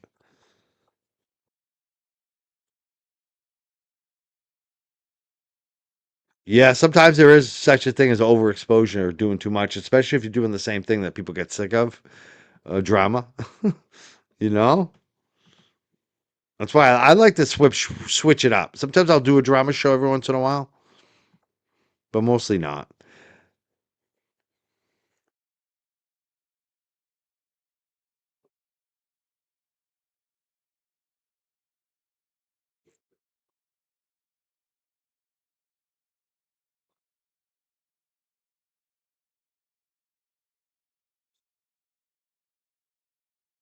Hello, Mary. Hello, Mary on Facebook. Thank you for being here. She's our Facebook long gamer, Mary. Pretty much the only Facebook commenter I can consistently count on over there. She's always going to have a comment on Facebook for us. We do actually have quite a few people who watch on Facebook now, too, though. Again, that's where we started. We used to have a lot of people watch there, and then it kind of died off. But it started to come back on certain shows, depending on who's on. That's the thing I notice more on Facebook is like it's very hit or miss. Sometimes you get a lot, and sometimes you get like almost none. Where Twitch is just steady at like one person. Like I don't even know why I do Twitch, but there is like that one person who's always watching. And Twitter has obviously been picking up. Actually, Twitter has actually become a bigger. I hope they keep investing in Twitter for the lives because definitely working in terms of getting the views. Yeah, there you go. Kim Stead, she started on Facebook, now I'm on YouTube. That's the other reason I like to stream on Facebook and Twitter too, because I know a lot of people might be on Facebook just checking in some stuff, and then they'll see I'm live on Facebook, and they'll say, oh, I want to go watch it on YouTube. So, and especially Twitter, I think that happens a lot too. That's why I pay for the extra money for the check mark so you get up top and all that. Because I feel like people start to watch it on Twitter, and then they join us in the chat on YouTube. You like those streams I did on Meredith and Jen?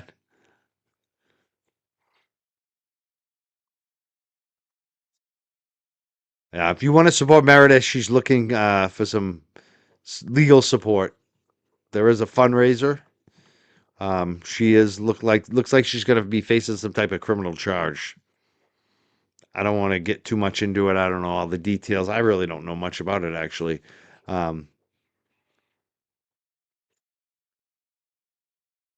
I know, right?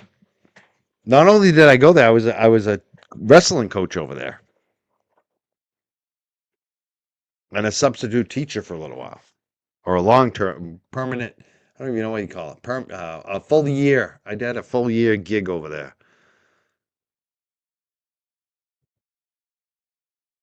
Yeah, that's the thing about notifications too. Notifications are funny. Sometimes they get notified, sometimes they don't.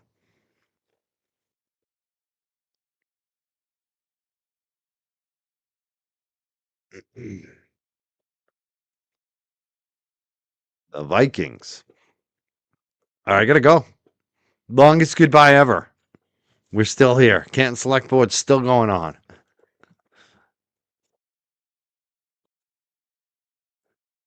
Wow, 3 hours and 19 minutes. We packed it in tonight. We had a Canton Select Board. I did some talking. We talked to the chat, and then we watched the Juna interview to the part that we wanted to find, which was at the end of the interview. So we replayed the whole interview, which was cool because, Brenda did talk about Juna Perkins tonight in the beginning of the Select Board. So I think it tied it up, and we'll be covering this DA's race. We're going to be all over this from now until September 1st. Longest goodbyes, I know, right? Oh, that's awesome, What the Duck. I'm glad to keep you company. The Crichton or the Triton Vikings?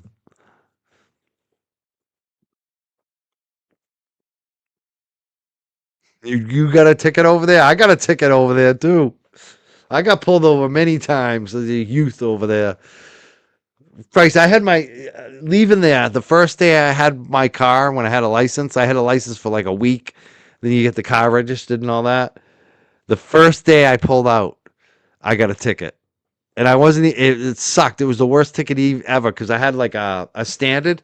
You remember those little Honda? I don't even know what it was. Was it a Civic? Remember when the Honda Civic was like a really tiny, like really friggin' tiny? And I had a stick. And I didn't know how to do the stick yet. And I'm at a stop sign. I hit the stop sign and a friggin' cops pulls up behind me. And I'm trying to fucking, excuse my language, I'm trying to get off the stop sign to go onto Route 1, take the left up on Route 1. And because I didn't know how to use a stick very well yet, I'm a new driver,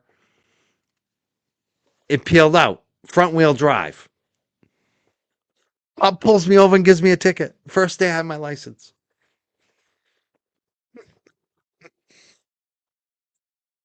Oh, man. Yeah, I'm still a little in the corner. Sorry. I'm about to leave. Thank you. Yeah. Imagine that, though. I got pulled over the first day, and it was like the cop thought I was being a punk. The cop thought I was like trying to peel out in front of him. Like all these little punks trying to peel out in front of me. Man, it was like, no, dude, I don't know how to use a stick yet, bro. You just gave me a ticket. The first day I had my car. That says it all about my life. Like, I would get caught doing anything wrong back then. I got in trouble so much, it was ridiculous.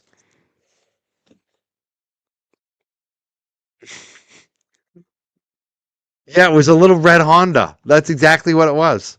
It was a red Honda. It was a good little car, even though like the floorboard was rusting. The body was good, but the floorboard was rusting.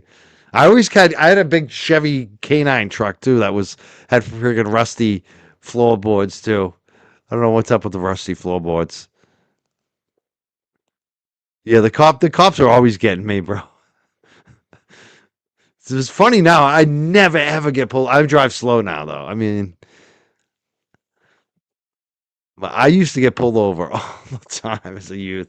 My record. That's the thing. People like. I really don't have anything in my past, but you'll see some stuff when I was younger, like a lot of speeding tickets.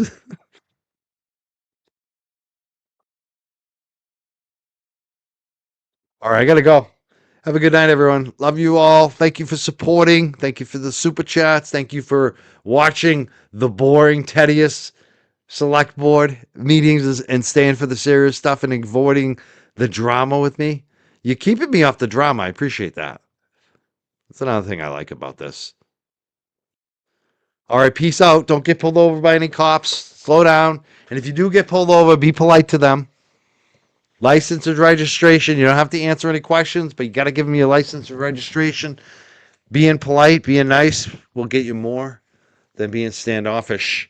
You do have a right to remain silent if you do get pulled over, but usually that doesn't work out because then cops get all mad. So just be nice.